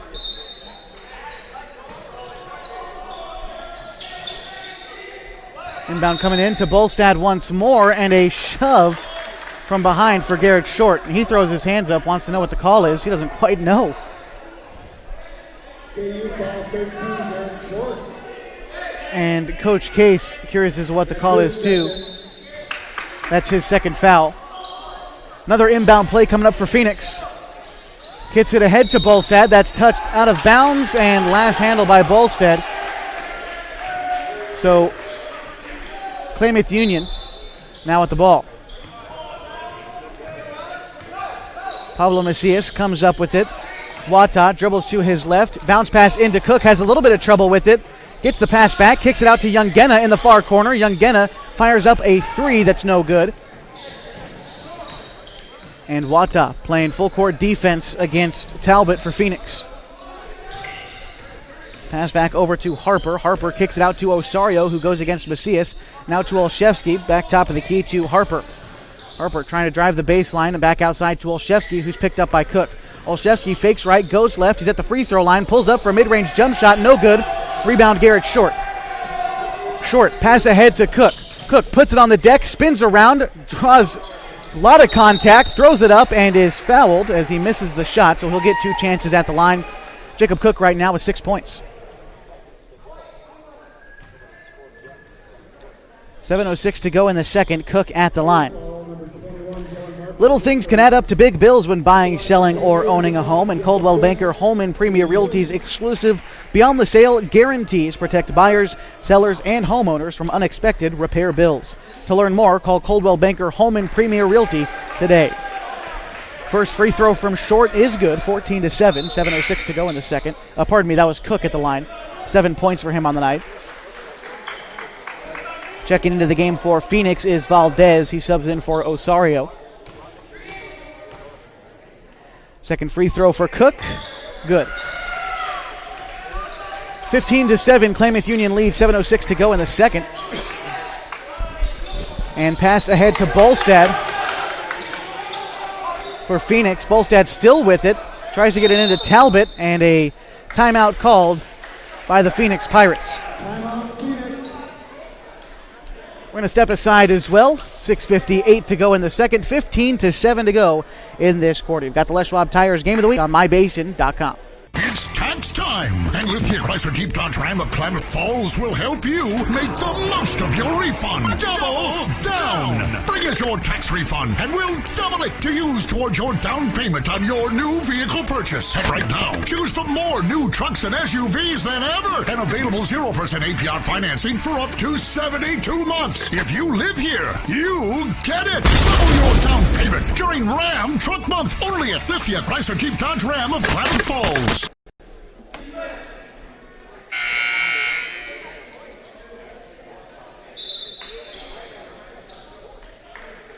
Welcome back to the Les Schwab Tires Game of the Week. 15-7, Klamath Union leads. They're being led right now by Jacob Cook with 8 points. Cook has 8, Short has 5, Youngena has 2, and that's pretty much it for Phoenix. North Phoenix. Yeah, I forget where I am. Bolstead has 2, Harper has 2, and Olszewski has 3. Well, Phoenix starts with the ball coming out of the break. Shoves off Macias, kicks it back to Olszewski. Now Harper with it. Pardon me, that's not Harper, that's Valdez. Valdez, now Harper has it, guarded by Macias. Beyond the key, kicks it over to Olszewski in the far side. Olszewski signaling for Valdez to try to come up close. Guarded by Short. Instead passes it to Talbot. Talbot takes the Olszewski screen, kicks it back outside to Valdez. Valdez back to Olszewski. Olszewski steps to his left, fires up a three off the front of the rim. No good. Rebound still up for grabs and taken by Short. And a foul going to be called against Klamath Union. I don't know what that was. And it's against Garrett Short again. That's his third foul. And Coach Case a little bit up in arms about that one. Looks like we're going to have a substitution as Gutierrez is going to check in for Short. At the line for the Pirates, number 11, Miguel Valdez. That's the 7th team foul for Klamath Union, opposed to 3 for Phoenix. So at the line now is Valdez for the Pirates. Having the right set of tires and wheels on your vehicle is just part of an essential safety checklist, and that's why Les Schwab does more than install just tires and wheels. You can come on in for a free pre-trip safety check, and they're going to help make sure that everything is in working order at Les Schwab Tires. They're in Klamath Falls and Merrill. They've been doing the right thing since 1952. First free throw from Valdez is good. 15-8 the score, 6:22 left to go in the second. Second free throw coming up. Second free throw off the backboard, no good. Olszewski gets the board for Phoenix, and a whistle is blown, and offensive foul against Olszewski. KU ball. Evidently, it's not okay to just grab people to shove them out of the way. That would technically be against the rules in the game of basketball.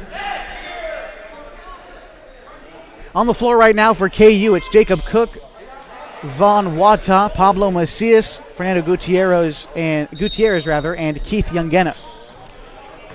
Pablo Macias takes in the front court for KU, kicks it over to Youngena. Youngena goes up with it. He's hacked. He'll get 2 chances at the line after the missed layup. Great pass by Macias. Good vision. I mean, he's plays point guard. He's a great asset coming off the bench for KU. Yeah, he is. He sees the floor. He's not just focused on one aspect of it. He's got a good peripheral vision, so he sees kids that are open on the sides. First free throw from Youngena is good. He's 3 for 3 from the line tonight. 17 fouls for KU, 5 for Phoenix.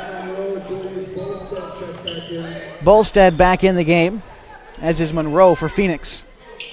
Second free throw, that one rims out, no good. Rebound up for grabs. Cook is able to get it, guarded by Monroe, drives the baseline, kicks it back out to Gutierrez, who goes up with it. Credit the assist to Jacob Cook, 18-8. 6:04 to go in the second. Bolstad back to Olszewski. Olszewski brings it up past half court, hands it off to Talbot, guarded by Wata. About half court. Tries to drive inside to Bolstad now. Ball is knocked loose by Wata. Great defense. The ball goes out of bounds on Bolstad. Klamath Union takes possession as Gutierrez will inbound it to Wata. Wata pass ahead of the front court. Cook drives the baseline, kicks it outside to Youngena. Now Youngena drives the far baseline, spins around, throws up a layup, just rims out, no good. Bolstad with the rebound for Phoenix. Kicks it up ahead to Olszewski. Olszewski guarded by Cook at about half court. Hand off to Talbot. Talbot guarded by Wata, tries to drive the left side, kicks it to Valdez. Valdez drives the baseline, bounce pass to Bolstad. Bolstad throws it up. No good. Rebound to Youngena. Pablo Macias dribbling up. Kicks it out to Cook. Cook dribbles right, throws up a mid-range shot. Instead, it's a pass to Macias. Macias in the near corner, he's going to travel. Didn't expect the pass. That's the second time Macias has traveled tonight. 5:03 to go in the second, 18-8, and KU leads.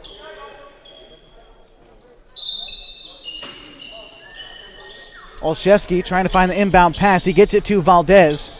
Valdez being guarded closely by Macias as he passes half court. He tries to go over Jacob Cook. No good. Rebound Fernandez for KU. Pass ahead of the front court to Cook. Cook puts it on the deck. Kicks it out to Youngena. Youngena, open three, no good. Youngena's getting good open looks in that far corner, just unable to convert as Phoenix tries to take it up court. Wata fouls him. How about Cook's passing out to Youngena? When he's able to knock one of those down, that's going to ESPN for sure. It was a great pass. Personally, I think Cook should have shot it because I think he was in like 4 feet of the bucket, so he should have just laid it up. He's an unselfish player. There's no question about that. Yeah, everyone on KU is. One of the things, Coach Case before the game, he talked about his team defense as something he'd like to work on.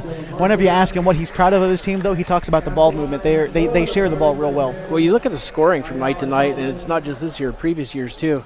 It's pretty, you get one kid that steps up one night, and next game it's a different kid completely. So that's a sign that they're doing that. Missed free throw by Talbot, and Cook with the rebound.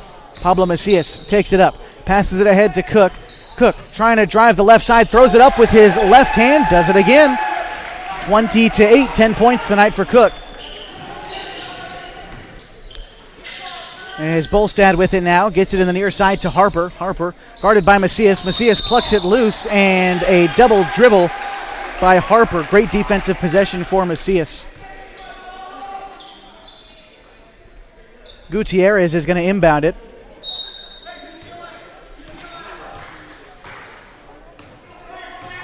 Macias takes it up, finds Cook, right elbow. Cook dribbles to his left, goes up with his left hand again, and Cook is absolutely burning up right now. 12 points in the night, 22-8. Klamath Union leads, 3:58 to go in the second. Pass over to Olszewski, back to Monroe for Phoenix. Monroe drives the right side, throws up a nice little floater. That's a soft touch, 22-10 now after Monroe with those points. Gutierrez now to Macias as he takes it up for KU. Macias has his pocket picked a little bit by Harper. Harper going to the bucket himself, throws it up off the glass, no good. Rebound Gutierrez, and gets it back to Macias. Macias going to his left with it now, over to Cook on the right elbow. Cook goes to his left, up with his left hand again, misses front of the rim. Cook gets his own rebound, goes up with his left again. 24-10. That's 14 points for Jacob Cook tonight. And timeout is called. Full timeout. 24-10. 3:13 to go in the second. You've got the Les Schwab Tires Game of the Week on mybasin.com. Sure glad we went to Les Schwab. I'm glad the baby's still happy.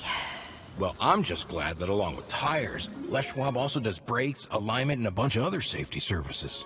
I mean, if we had gone to a cheap tire store instead, I'd be a doggone wreck. My thoughts exactly. Thanks, kiddo. Give everyone peace of mind on the road. Swing by or book online. Les Schwab Tires, doing the right thing since 1952.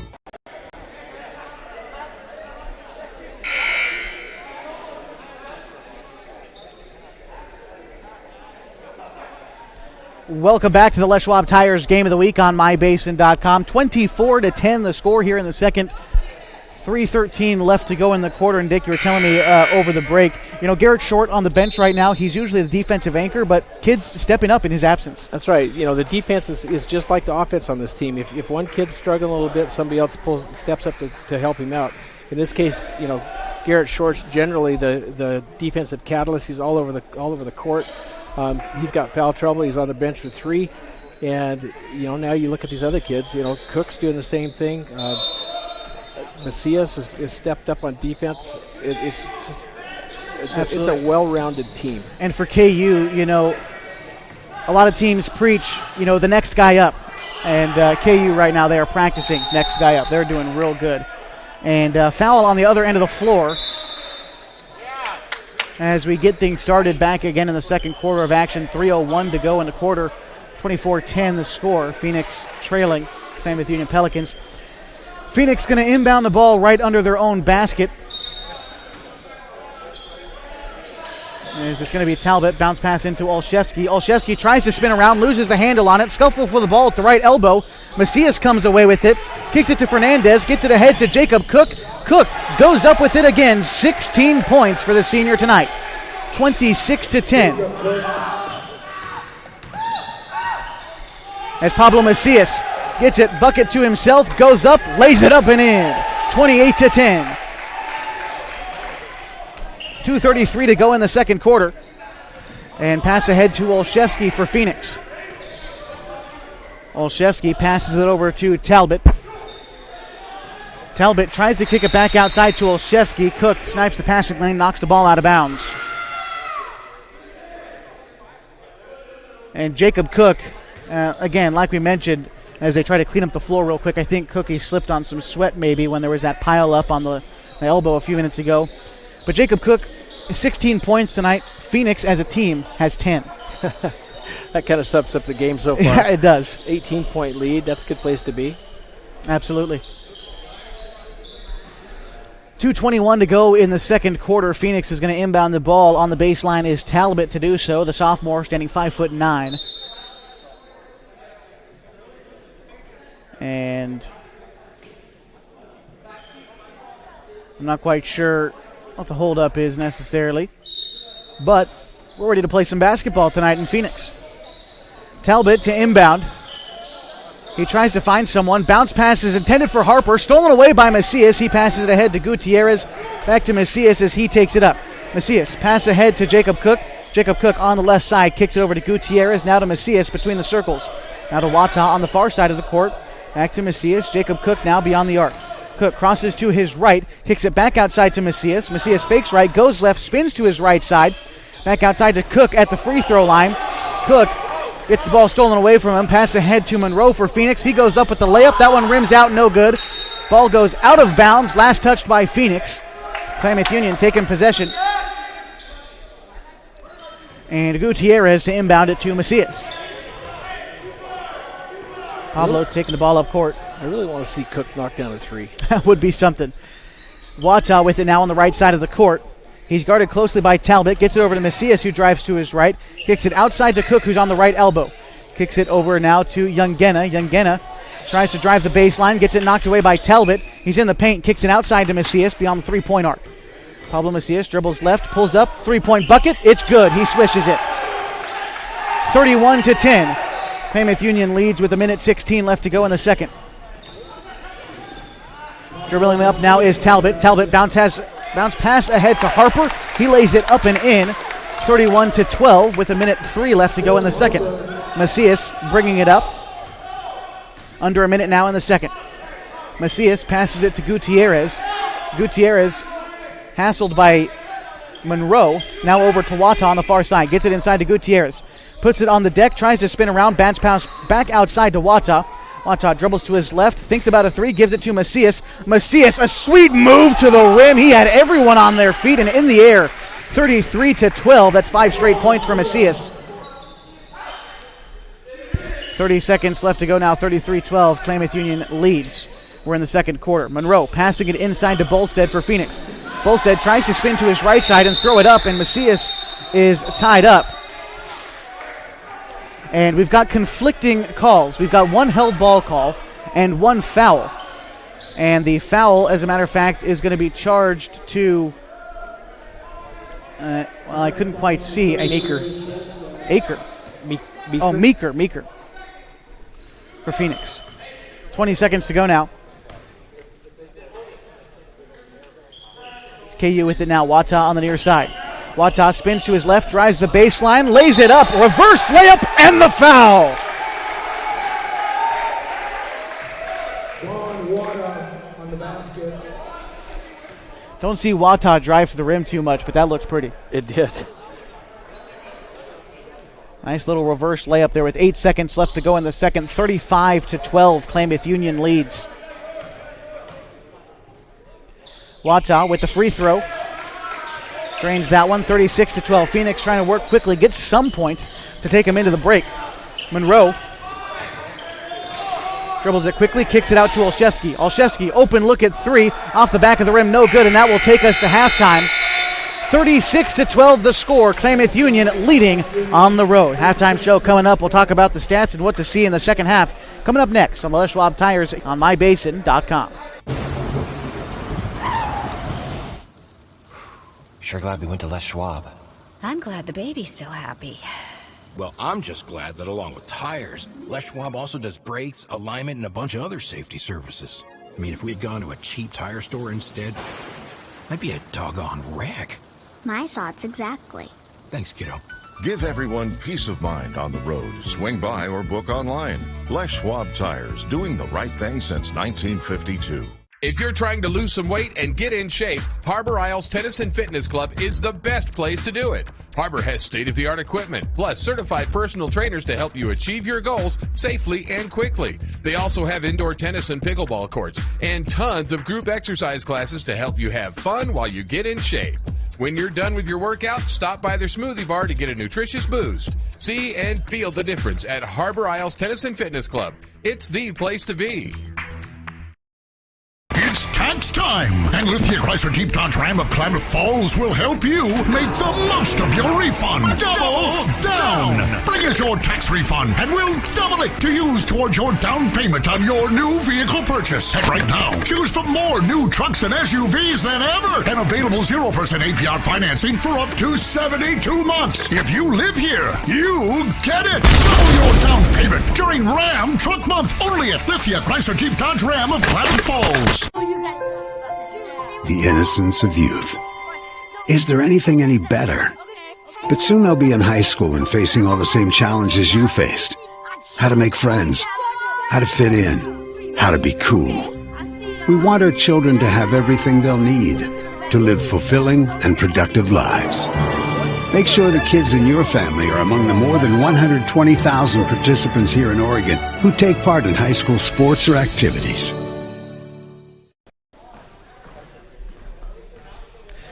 Welcome back to mybasin.com, on air on 1150, 92.9 KAGO. We're at halftime tonight from Phoenix High School as the Klamath Union Pelicans lead 36-12. And, Dick, it's been the Jacob Cook show so far. It has. He's all over the court, defensively and offensively. He's got 16 points right now. I don't know that he's missed a shot. I think he's missed one. So he's playing really well. He's dished off a couple that he could have scored a couple more points, I think. He's 2 for 2 for the line, and he's got that nice, sweet little layup. His left-handed shot he's just got this nice, soft touch, and he's just a heads-up ball player. He dishes the ball off really well. He's got a bunch of assists. The whole KU team is playing really well. Cook's got 16. Macias has 7. Short has 5. He got in foul trouble early on. He hasn't played very much. I don't even think he stepped foot on the court in the second quarter. Wata has 3. He had a couple really nice moves in the bucket. He did a nice little reverse layup. Kid was in his face, playing tight on him, and Wata, kind of did a fake one side, and the kid went for it, and Wata spun around, went through, did a reverse layup. Nice, pretty little shot. Got fouled on the shot, turned into a 3-point play. Young Genna has 3. All 3 of them have been from the line. He's had some pretty good looks. Unfortunately, a couple of them didn't drop. And then Gutierrez has 2. For Phoenix, it's been kind of a dismal showing. Right now, Monroe's got 2 points. Valadez has 1. Harper has 4. Bolstead has 2. And Olszewski has 3. KU outscored Phoenix 13-7 in the first quarter, and then just blew it wide open in the second quarter. Outscored them 23-5.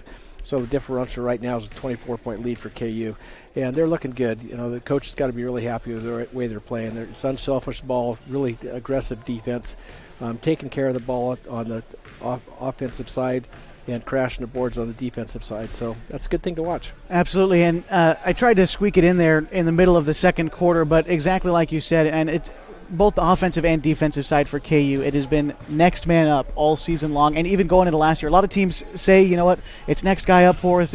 We're trying to rely as a team, but KU does it every single night. It's a different guy, and tonight it's Jacob Cook, and on the defensive end, it's been Pablo Macias. Different guys every night. Yeah, Pablo's had a few key steals. He's really intense. He's really a quick kid. He brings the ball up the court really fast. It's run. And that creates opportunities on the offensive side. The rest of the team runs with him, so that's good. So Pablo's not down there all by himself, and he's able to, they have a lot of 3-on-2s, 4-on-3s, and they're just playing heads-up basketball. Fast break points is something that we don't necessarily keep track of. Klamath Union would definitely be winning in that category right now. Those steals, you pass the ball up to Cook. There's been a lot of possessions that have lasted 15 seconds to get 2 passes in there and you score, maybe less than 15 seconds, but they're moving the ball quickly. I'd say closer to 10 seconds. Yeah. A lot of them. Yeah, they're bringing the ball up the floor really fast. Pablo, when he gets the ball, when he inbounds it, he's bringing the ball up the floor. He's looking down the court for somebody to pass to, and KU's kids are moving away from the ball. which is a good thing. So they're getting some open shots. They're setting a lot of picks, and they're bouncing off the picks and getting open looks, and they're scoring. They're capitalizing on Phoenix's mistakes. Absolutely, and on the second night of a back-to-back, no less, Klamath Union, they're still, I think they're outpacing Phoenix even. They're not just keeping pace; they're moving faster. Well, you look at Phoenix. Phoenix isn't able to get the ball inside. They've got Cook in there right now, cleaning their clock. They've got Gutierrez in there. They've got Youngena. They've got some tall kids underneath that have nice long arms that can jump and are paying attention to what's going on. And so a lot of the shots Phoenix has taken, they're trying to hammer up threes. They're not having much success because Macias is out there and Franklin's out there in their faces, so they're not getting any clean shots. And the defense is what's making the difference in this game. Absolutely, and Klamath Union as they exit the locker rooms now. Still a few more minutes left in halftime. Guy coming out right now, Garrett Short, like you said, he didn't get to play too many minutes in that first half. He's likely going to get a heavy load in the second half now to try to close the door, but he'll be providing a defensive anchor as well. You might not see Phoenix get too lucky inside, and that'll continue throughout the game. And they're taking a lot of three-point shots like we saw last year. I mean, Phoenix, last year we saw them over in Klamath Union. I think they knocked down some ludicrous number, like 16 three-pointers on us. And, that's what they're going to have to rely on here because they're not getting in the paint. And it's not going to happen because Macias is going to be in their face, and they're not going to get any clean shots out up on top. And, and it doesn't make any difference. If Short's on the bench or Cook's on the bench, you got Gutierrez, you got Youngena, other kids are stepping up, and so they're contesting everything inside too. So it's just, a great defensive effort by KU, great coaching, and the kids are doing well. Absolutely. Well, as we close up the halftime show, 36-12, Klamath Union in command of this basketball game, their first game on the road. They look to go 3-0 on the young season. When we come back, it is third quarter action live from Phoenix High School, the Les Schwab Tires Game of the Week on 11:59 KAGO, live HD video on mybasin.com. Threads. There are many threads that run through our region. There are churches and schools and Little League teams that bring us together and bind us into communities. There are roads and cars, there are houses and jobs and businesses, all woven together to make the fabric of our communities. There are financial threads that are part of that tapestry as well. For over 80 years, it's been our pleasure to be headquartered here, providing financial services to generations of our friends and neighbors. From that first savings account to retirement planning and all of the cars and houses and groceries in between, we keep your money local, investing it back into our communities, adding more threads to the fabric to make our communities stronger. Pacific Crest Federal Credit Union. Find your path. What rhymes with great? Participate. Where does greatness start? Here, in the classroom. On the stage. In the pool. On the field. Where will your greatness take you? To better grades. To more friends. Yeah! Be great. Participate!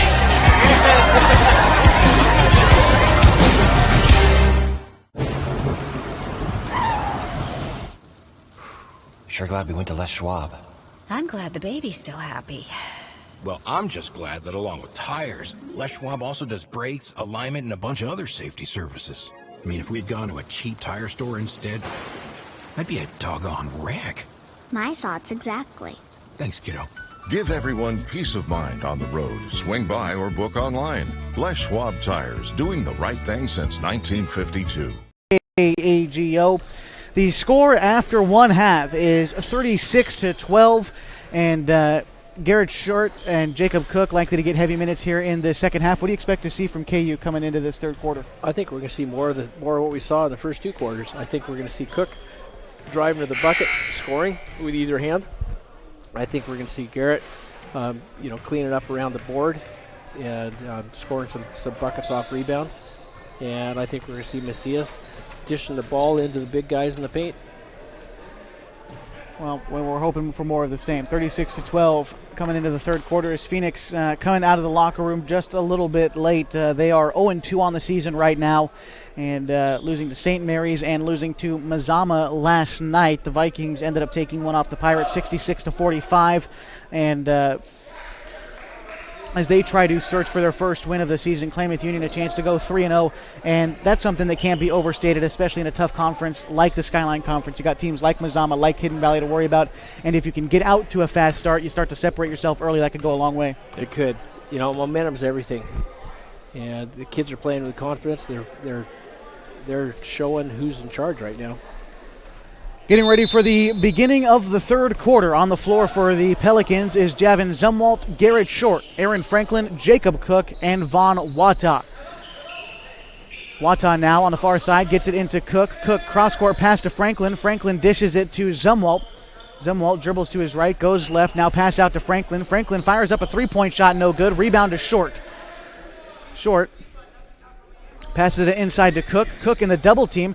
Tries to spin to his right side, kicks it out to Wata. Wata open three, no good. Rebound goes to Short after battling for it again. Second offensive rebound this possession. Zumwalt now in the far corner, kicks it back outside to, well, our official tonight. That'll go out of bounds. And wrong guy. Looks like the intended pass was for Wata, but I believe KU going to keep possession because the referee was in the way of the pass. So Zumwalt holds on to it, kicks it over to Wata. Now back to Zumwalt on the far side. Zumwalt dribbles right, kicks over to his right side to Wata. Now back to Zumwalt. Zumwalt, open three-point bucket, no good. Rebound to Monroe for Phoenix. And a foul against Jacob Cook. I believe this should just be a kick ball, but... they called a foul on him. No, foul. What did he do? Tripped. Fell into a guy. Well. Got kicked, lost his balance, and hit a kid accidentally. Osario to inbound for Phoenix. Gets it ahead to Monroe. The pass is taken away by Franklin. He goes to the bucket, gets the shot, and one. Franklin a chance at the line, 38-12. KU leads.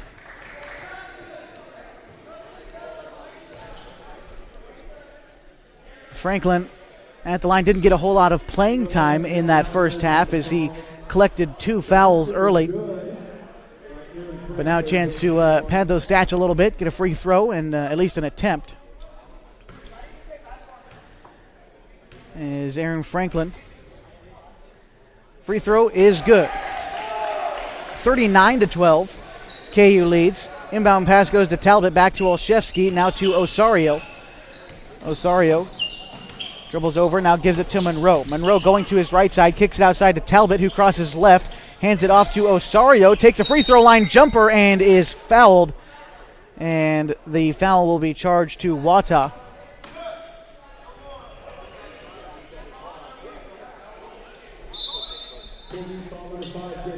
No, the foul is to Cook. That's his second.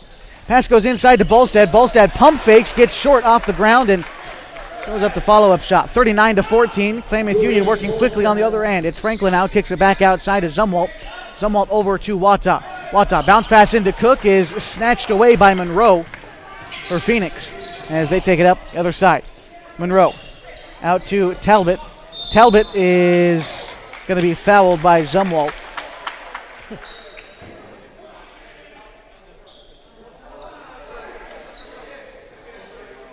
And as we look to see, it looks like Pablo Macias going to check in for Zumwalt. But first, we're going to get a timeout. 6:22 to go in the third. 39-14, Klamath Union leads.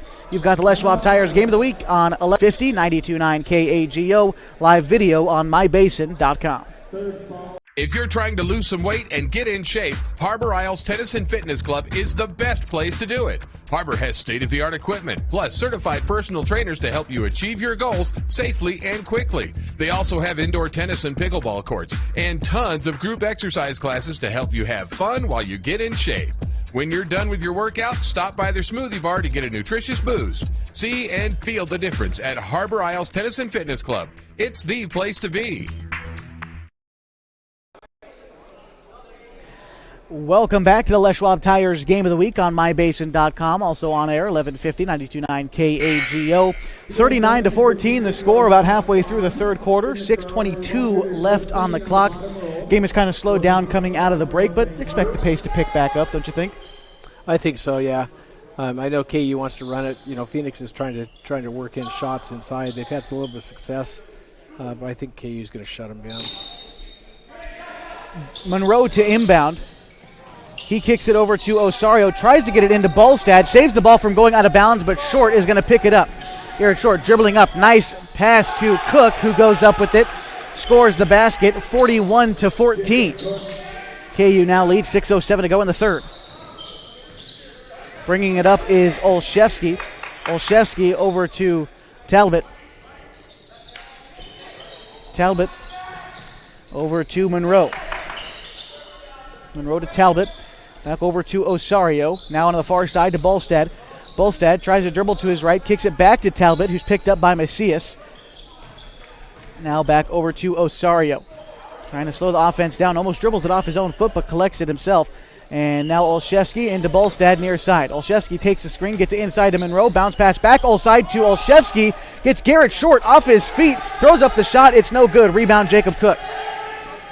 Macias throwing it up front to Garrett Short. Short kicks it to Franklin on the near side. Back to Short. Short takes a contested three-point shot and drains it. Another triple for Garrett Short, his second of the night. 44-14. KU leads with 5:10 to go in the third. Monroe kicks it ahead and Short with the big block. Ahead now to Wata. Wata bounce pass inside to Cook. Cook that time tried to throw it up with his right hand. No good. Rebound Phoenix. Pass ahead to Monroe for the Pirates. He lays it up and in, and the foul, no. Monroe does get the bucket and the foul. It looked like that might have been offensive, but the call is not that. I thought I saw the official give the charge motion, but I must be mistaken. Yeah, I think he was just combing his hair. 44-16. We're in the third quarter. 4 minutes, 48 seconds to go on the clock. And a free throw goes up from Monroe. He misses it. Rebound to Youngena, who checks in for Macias. No, pardon me, who checked in for Gutierrez. Youngena tries to go to the bucket. Misses the shot. Rebound goes to Phoenix. Olszewski now trying to dribble up. He goes up to the left side. Cook trying to get in there just a little bit. Kicks it back out to Osario. Now to Stubbs. Stubbs to Monroe. Monroe to Olszewski, top of the key. Olszewski dribbling to his left. Spins right against Cook. Tries to go inside. Goes to his right. Throws up a shot. No good. Rebound Youngena. Youngena kicks it out to Macias. Macias on the far side. Kicks it back out to Wata. Wata thinks about stepping into a three, gets the defensive attention, throws it over to Macias, who knocks down the three-pointer instead. And that's what you talk about, the great ball movement for KU. Yeah, they're working around the perimeter. They're getting open shots and knocking them down. Scramble for the ball in front of us, and still a scramble for the ball and reach in. That's likely to go against Wata as Cook lost the handle on it. 47-16, 3:50 to go in the third.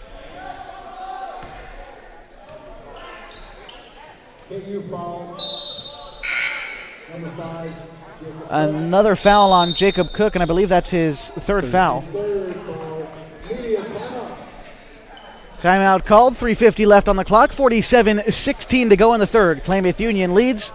You've got the Les Schwab Tires Game of the Week on mybasin.com and on 1150, 92.9 KAGO. Sure glad we went to Les Schwab.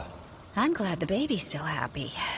Well, I'm just glad that along with tires, Les Schwab also does brakes, alignment, and a bunch of other safety services.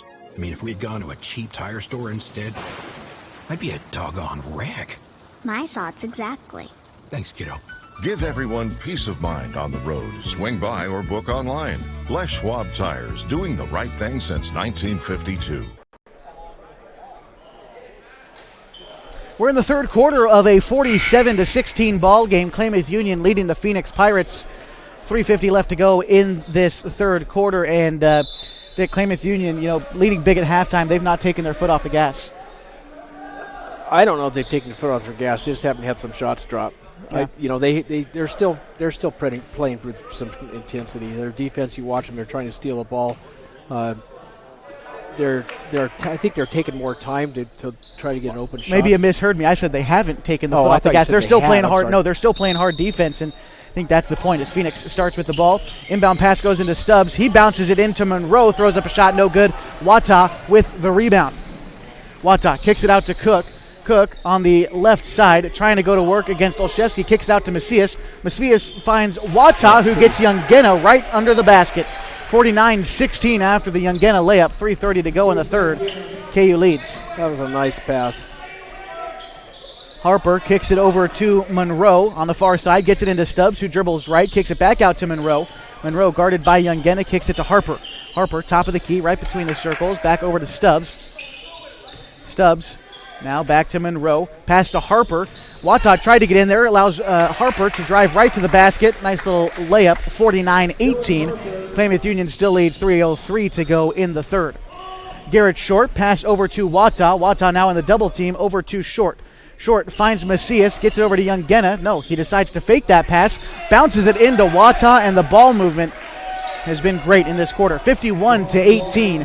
2:45 to go in the third. Pass ahead from Monroe to Stubbs. Stubbs tries to get it back into Monroe. It is out of bounds off Youngena.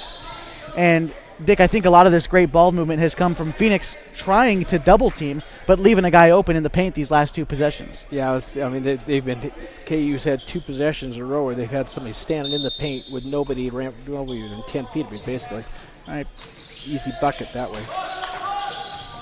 Bundang has checked in for Klamath Union. Olszewski tries to throw up a layup with his left hand. No good. Rebound went to Harper. He tries to throw up a shot that missed. Rebound Klamath Union. Macias throws it ahead to Wata. Wata dribbles to his left. Mid-range jump shot. No good. Rebound Olszewski for Phoenix. Scuffle for the ball as it goes out of bounds. Last touched by Monroe. So Klamath Union will hold on to the basketball.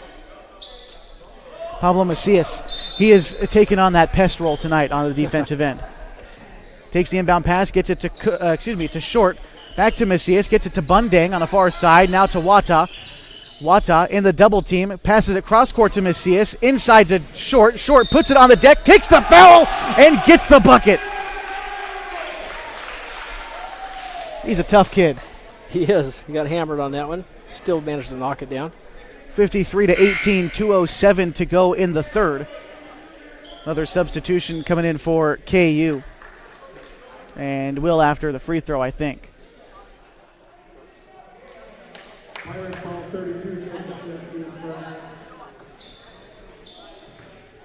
Basket was good by Short.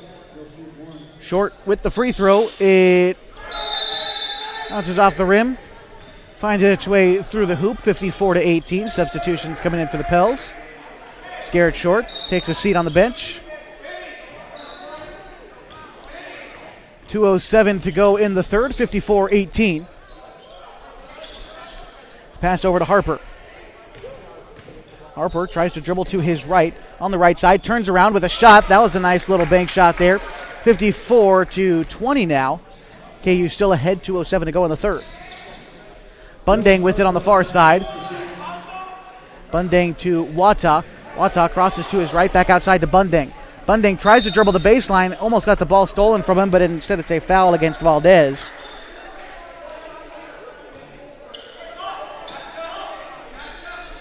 And Youngena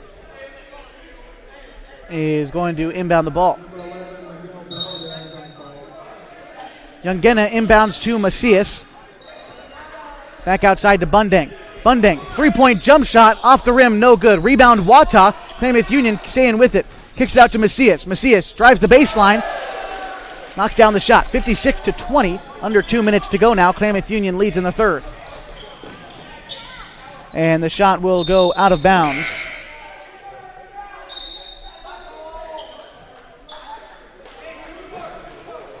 And on the floor right now for Klamath Union, it's Youngena, Macias, Wata, and Bundang. Bundang now with it on the far side. Gets it inside to Wata. Wata has an easy look at the bucket, scores it 58-20. Klamath Union leads. Phoenix now trying to go the other way. Pirates, that's Talbot trying to drive the right elbow.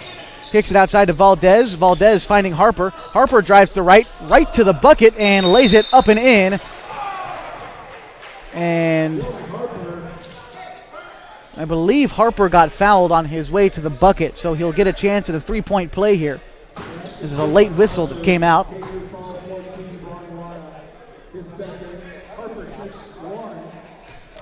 Harper one at the line with 1:17 to go in the third.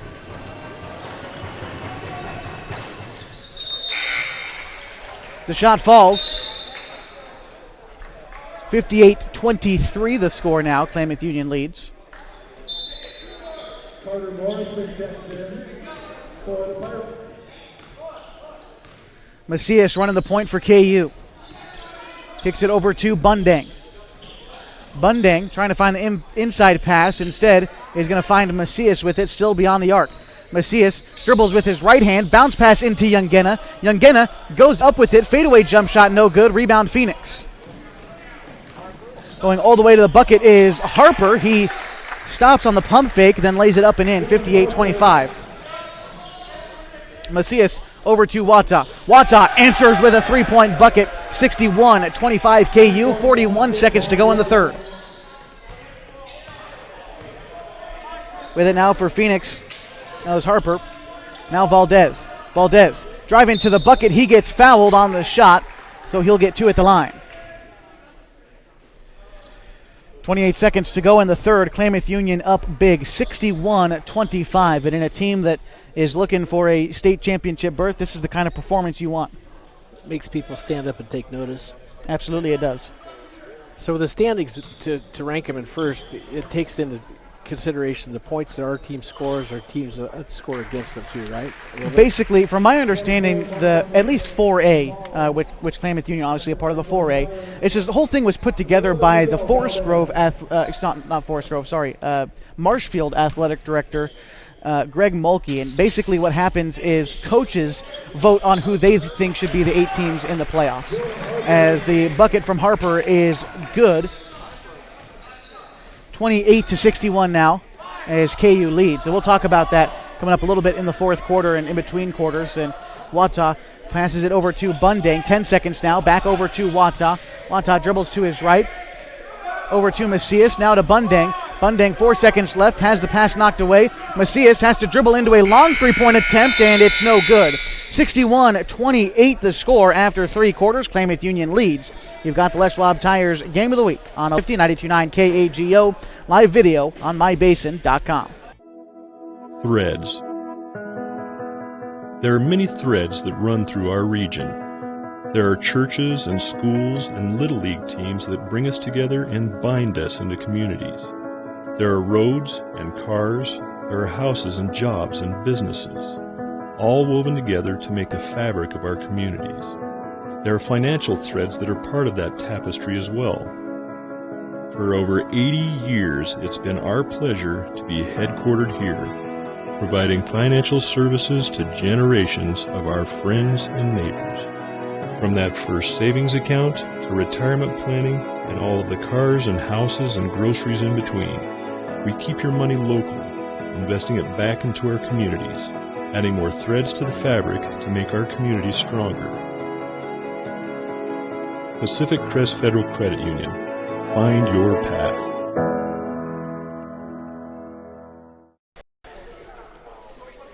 And we welcome you back live to Phoenix High School. Les Schwab Tires Game of the Week on mybasin.com. Also on air 1150 92.9 KAGO. Getting ready for the start of the fourth quarter where we will see a running clock. 61-28 the score. Klamath Union leads. And as Phoenix Athletic Director Dave Earhart let us know a minute ago, there is going to be a running clock for this fourth and final quarter, which means the clock will only stop on free throws and on timeouts. Otherwise, there's a running clock as Phoenix inbounds the ball. By Short, kicks it over to Talbot. Talbot goes to work against Zumwalt, and a shot thrown up, altered by Cook, rebound by Franklin. And the 5 on the floor for Klamath Union. It's Aaron Franklin, Javin Zumwalt, Von Wata, Jacob Cook, and Garrett Short. And inbound is going to come through from Valdez. Valdez trying to inbound it, gets it to, well, looked like he was about to get it to Harper. Tries to throw it ahead to Bolstad. Bolstad guarded by Cook. Kicks it over to Loy. Loy with it now, over to Harper. Harper throws up a shot that's blocked from behind by Short. And rebound goes to Cook. Thrown ahead to Franklin.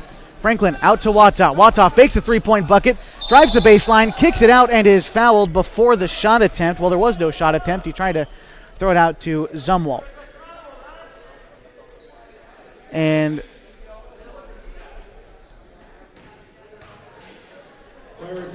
I believe Wata, no free throws. He thought he was going to get him. He wanted one. He did.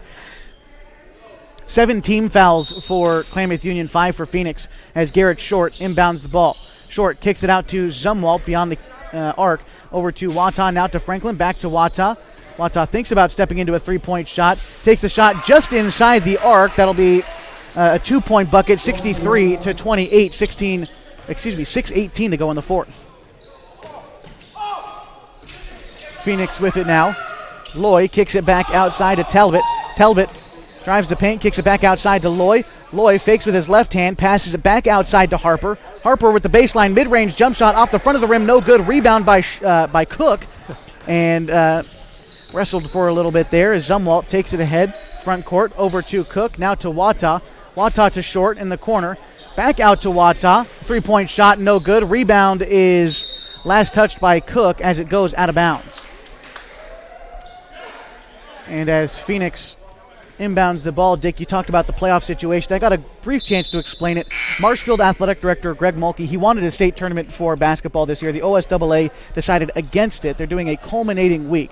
But for every sport so far, the 4A athletic directors have gathered to do at least some kind of state tournament, state championship type thing where the coaches will vote on the 8 teams that they think should be involved in the culminating week event. And Klamath Union trying to make their point to be a part of those 8 teams. 3-point shot fired up by Phoenix, no good. Rebound by Wata. Cook on the other side dishes it to Franklin, who throws up a shot. That one will rattle home. 28 points for Phoenix, 65 for Klamath Union, and 4:53 left to go in the fourth quarter. So in the playoffs, then they're going to include all the conferences in the 4A, right? Yes, I believe, it probably has to do with the winners of each conference, and then I think there's 6 conferences in the 4A, so 2 teams will get an invite. And the coaches will vote on the 2 invite teams as Klamath Union brings it up court. Garrett Short kicks it over to Cook, now to Zumwalt. Zumwalt dribbling out over to Short. Short, another look at 3. That's his third 3-point bucket of the night. 68-28. Pardon me, 68-30. I missed 2 points from Phoenix. They lead now by 38. As driving the baseline was Talbot. Talbot kicks it back outside. Now over to Monroe. Monroe kicks it out to Valdez. Valdez now to Loy. Loy fakes to his right, instead passes left to Monroe. Monroe trying to drive the paint, throws it out of bounds, and it'll be Klamath Union ball. Macias checks in along with Gutierrez and Youngena, as that'll be the end of the night for the starters for KU. Timeout on the floor. We'll take one as well. 3:53 left to go in the fourth. 68-30. KU leads. And Les Schwab Tires Game of the Week on mybase.com. The innocence of youth. Is there anything any better? But soon they'll be in high school and facing all the same challenges you faced. How to make friends. How to fit in. How to be cool. We want our children to have everything they'll need to live fulfilling and productive lives. Make sure the kids in your family are among the more than 120,000 participants here in Oregon who take part in high school sports or activities.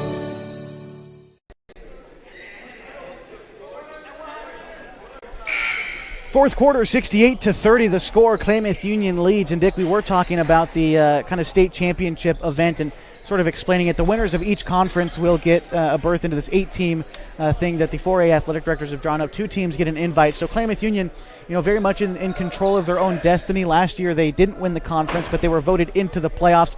This year, again, same sort of story. They have a chance to win their conference again this year and make it into those playoffs that, again, aren't OSAA sanctioned, but they will happen.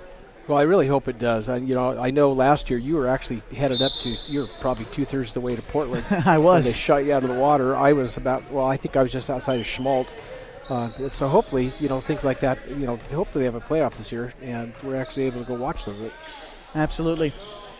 Young Genna with it now for Klamath Union. Cross-court pass to Zumwalt. Zumwalt gets it back after an errant pass. It's stolen away by Monroe for Phoenix. He goes up with it quickly, and a foul. He'll get 2 chances at the line. Didn't look like there was anyone in his zip code, but he did get fouled. I think maybe the ref blew that whistle thinking that Zumwalt was going to go up and try to contest the shot, and Zumwalt didn't want to foul and just stood there and watched him. Yeah. And still got nailed with it. Yeah. That's an interesting call. First free throw from Monroe, spins around the rim and falls. 68-31, Klamath Union leads. 24, Mark Bunday checks back in.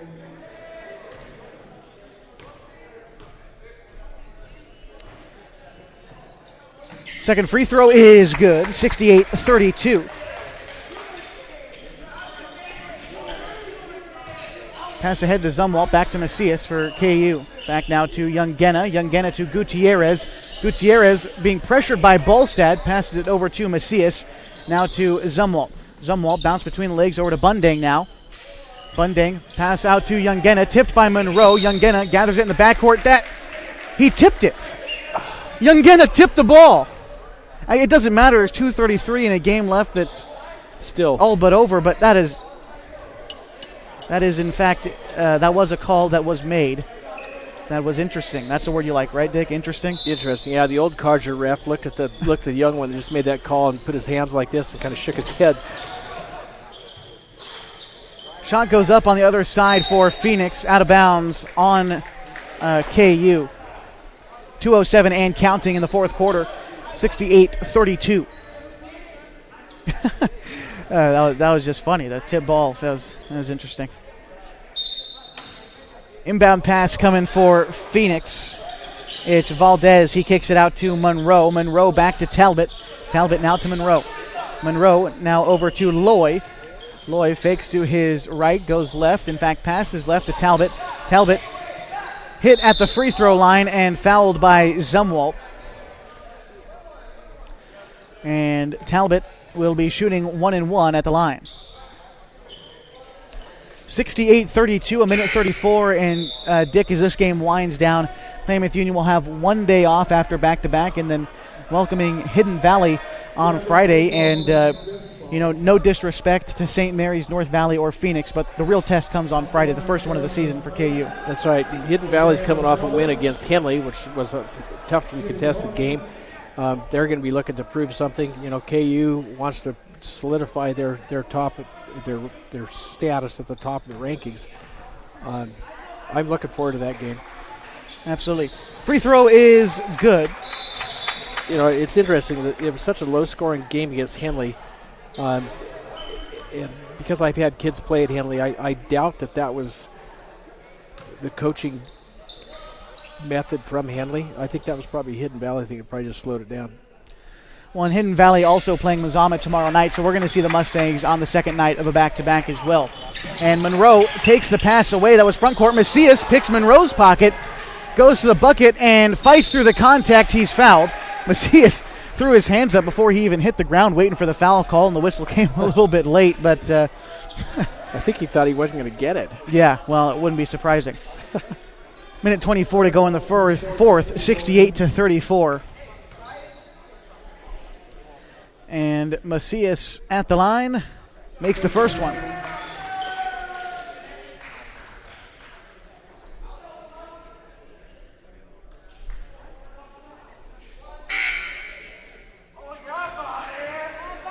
Pablo, second shot coming up. Drains that one as well. 70-34. Klamath Union, again, this game winding down, likely to become 3-0 on the season. And you're laughing at my use of the word likely. Likely. Yeah. Well, They will become 3-0 after this game, and heading into the second part of league play, still playing teams for the first time is missed layup for Klamath Union. Yangena gets the follow-up. He's fouled. There is a chance. I mean, Phoenix only has to make, I hadn't figured out, let's see, 10 3-pointers at least in a minute. 12, yeah. Well, to tie it. Yeah. So that's doable.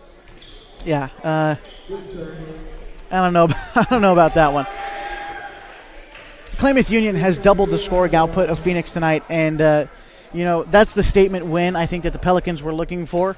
And like you said, they're going to get some attention statewide from this game if they didn't already have it. 72-34, a minute 2 to go in the fourth. Valdez, bounce pass into Ballstad. It's blocked by Gutierrez, and a foul is called. Gutierrez hacked Ballstad down low. One thing to think about for KU, and I'm curious to get Coach Case's answer to this. I'll talk with him tomorrow.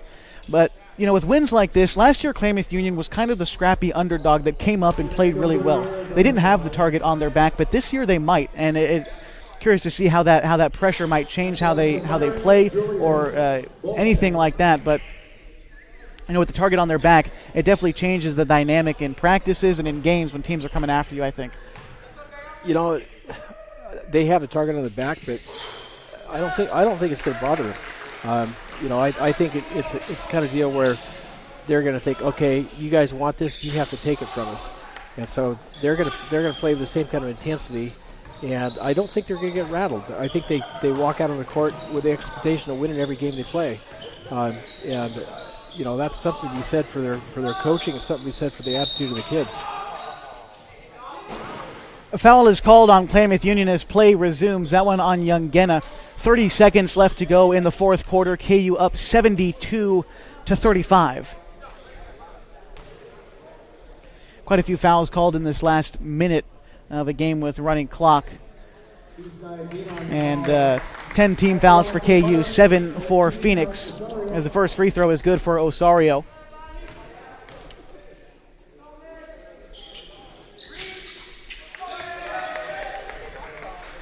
The second free throw also good, as KU takes it up now onto the other side. Macias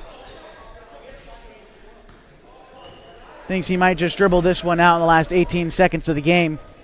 As the final score, well, Macias, he might think about taking a shot with 10 seconds left, likely going to dribble it out now. Final score tonight, 72-37, and 5 second. What was the call there? He was too close to him. He didn't make any advancement, so it was basically stalling. Well, the running clock is going to bring us to the end of the game anyway. 72-37 the final. We're going to be right back with the post-game show. We'll try to get Klamath Union's Pablo Macias on the post-game show tonight as we wrap things up on 1150 92.9 KAG live video on mybasin.com. Sure glad we went to Les Schwab. I'm glad the baby's still happy. Well, I'm just glad that along with tires, Les Schwab also does brakes, alignment, and a bunch of other safety services. I mean, if we had gone to a cheap tire store instead, I'd be a doggone wreck. My thoughts exactly. Thanks, kiddo. Give everyone peace of mind on the road. Swing by or book online. Les Schwab Tires, doing the right thing since 1952.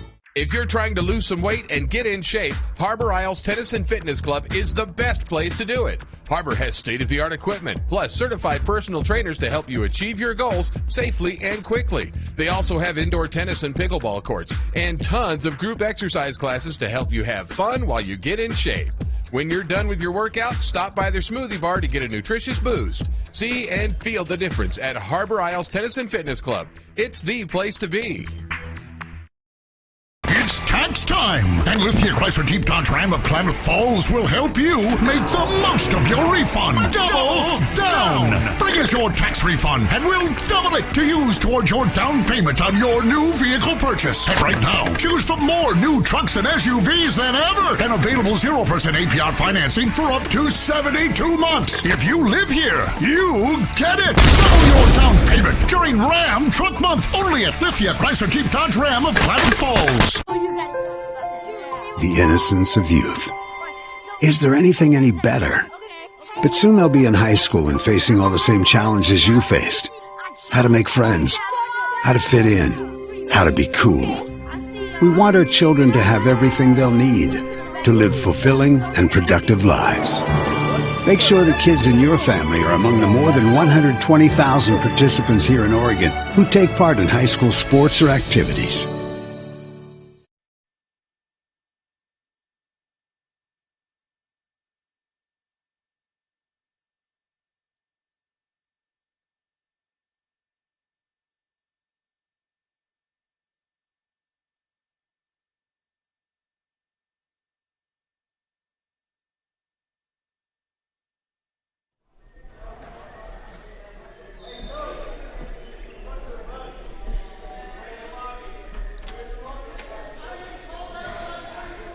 Welcome back to the Les Schwab Tires Game of the Week, live on mybasin.com on 1150, 92.9 KAGO. Final tonight from Phoenix High School. Klamath Union coming away with their third win of the season, 72-37. I'm joined now by Klamath Union senior Pablo Macias. Pablo, how do you feel about this win, coming your second win in league play? I think everyone played really hard. It really came down to playing defense and running the offense that the coaches told us and staying together. But we did really good, yeah. Coming off the second night of a back-to-back, how did you prepare for this game, just mentally, aside from physically, coming in, playing back-to-back games? Coaches always tell us that preparation starts the night before, so we always have to take care of our bodies, get some good rest, and stay prepared for the next game. That's what we did. Right, and you finishing with 14 points tonight, obviously bringing the energy. What did you see out there from Phoenix? I saw that they couldn't handle the defense, the pressure that we were giving them. And it really transitioned over to the offense, and everyone did really good knocking down the shots. So, yeah. Absolutely, and your third win tonight. And I told this to Dick. No disrespect to St. Mary's, North Valley, and Phoenix, but you guys got Hidden Valley in front of you, the first real test this season. To kind of tell me about your approach heading into Hidden Valley. I think we need to come out strong, come out how we play that second quarter, tough D, running the offense, making sure that we get quality shots, and I think we'll come out on top. Absolutely. Well, thank you very much. Have a safe trip home, man. Thank you. Appreciate it. That was Pablo Macias on the post-game show on 1150, 92.9 FM KAGO, and on mybasin.com. The final score tonight, 72-37. When we come back, we're going to break down the stats as we have them and take a look ahead at that Hidden Valley game that looms ahead of the Pelicans. That's coming up. Again, the final tonight, 72-37. Klamath Union coming away with the win. Threads. There are many threads that run through our region. There are churches and schools and Little League teams that bring us together and bind us into communities. There are roads and cars. There are houses and jobs and businesses, all woven together to make the fabric of our communities. There are financial threads that are part of that tapestry as well. For over 80 years, it's been our pleasure to be headquartered here, providing financial services to generations of our friends and neighbors. From that first savings account to retirement planning and all of the cars and houses and groceries in between, we keep your money local, investing it back into our communities, adding more threads to the fabric to make our communities stronger. Pacific Crest Federal Credit Union. Find your path.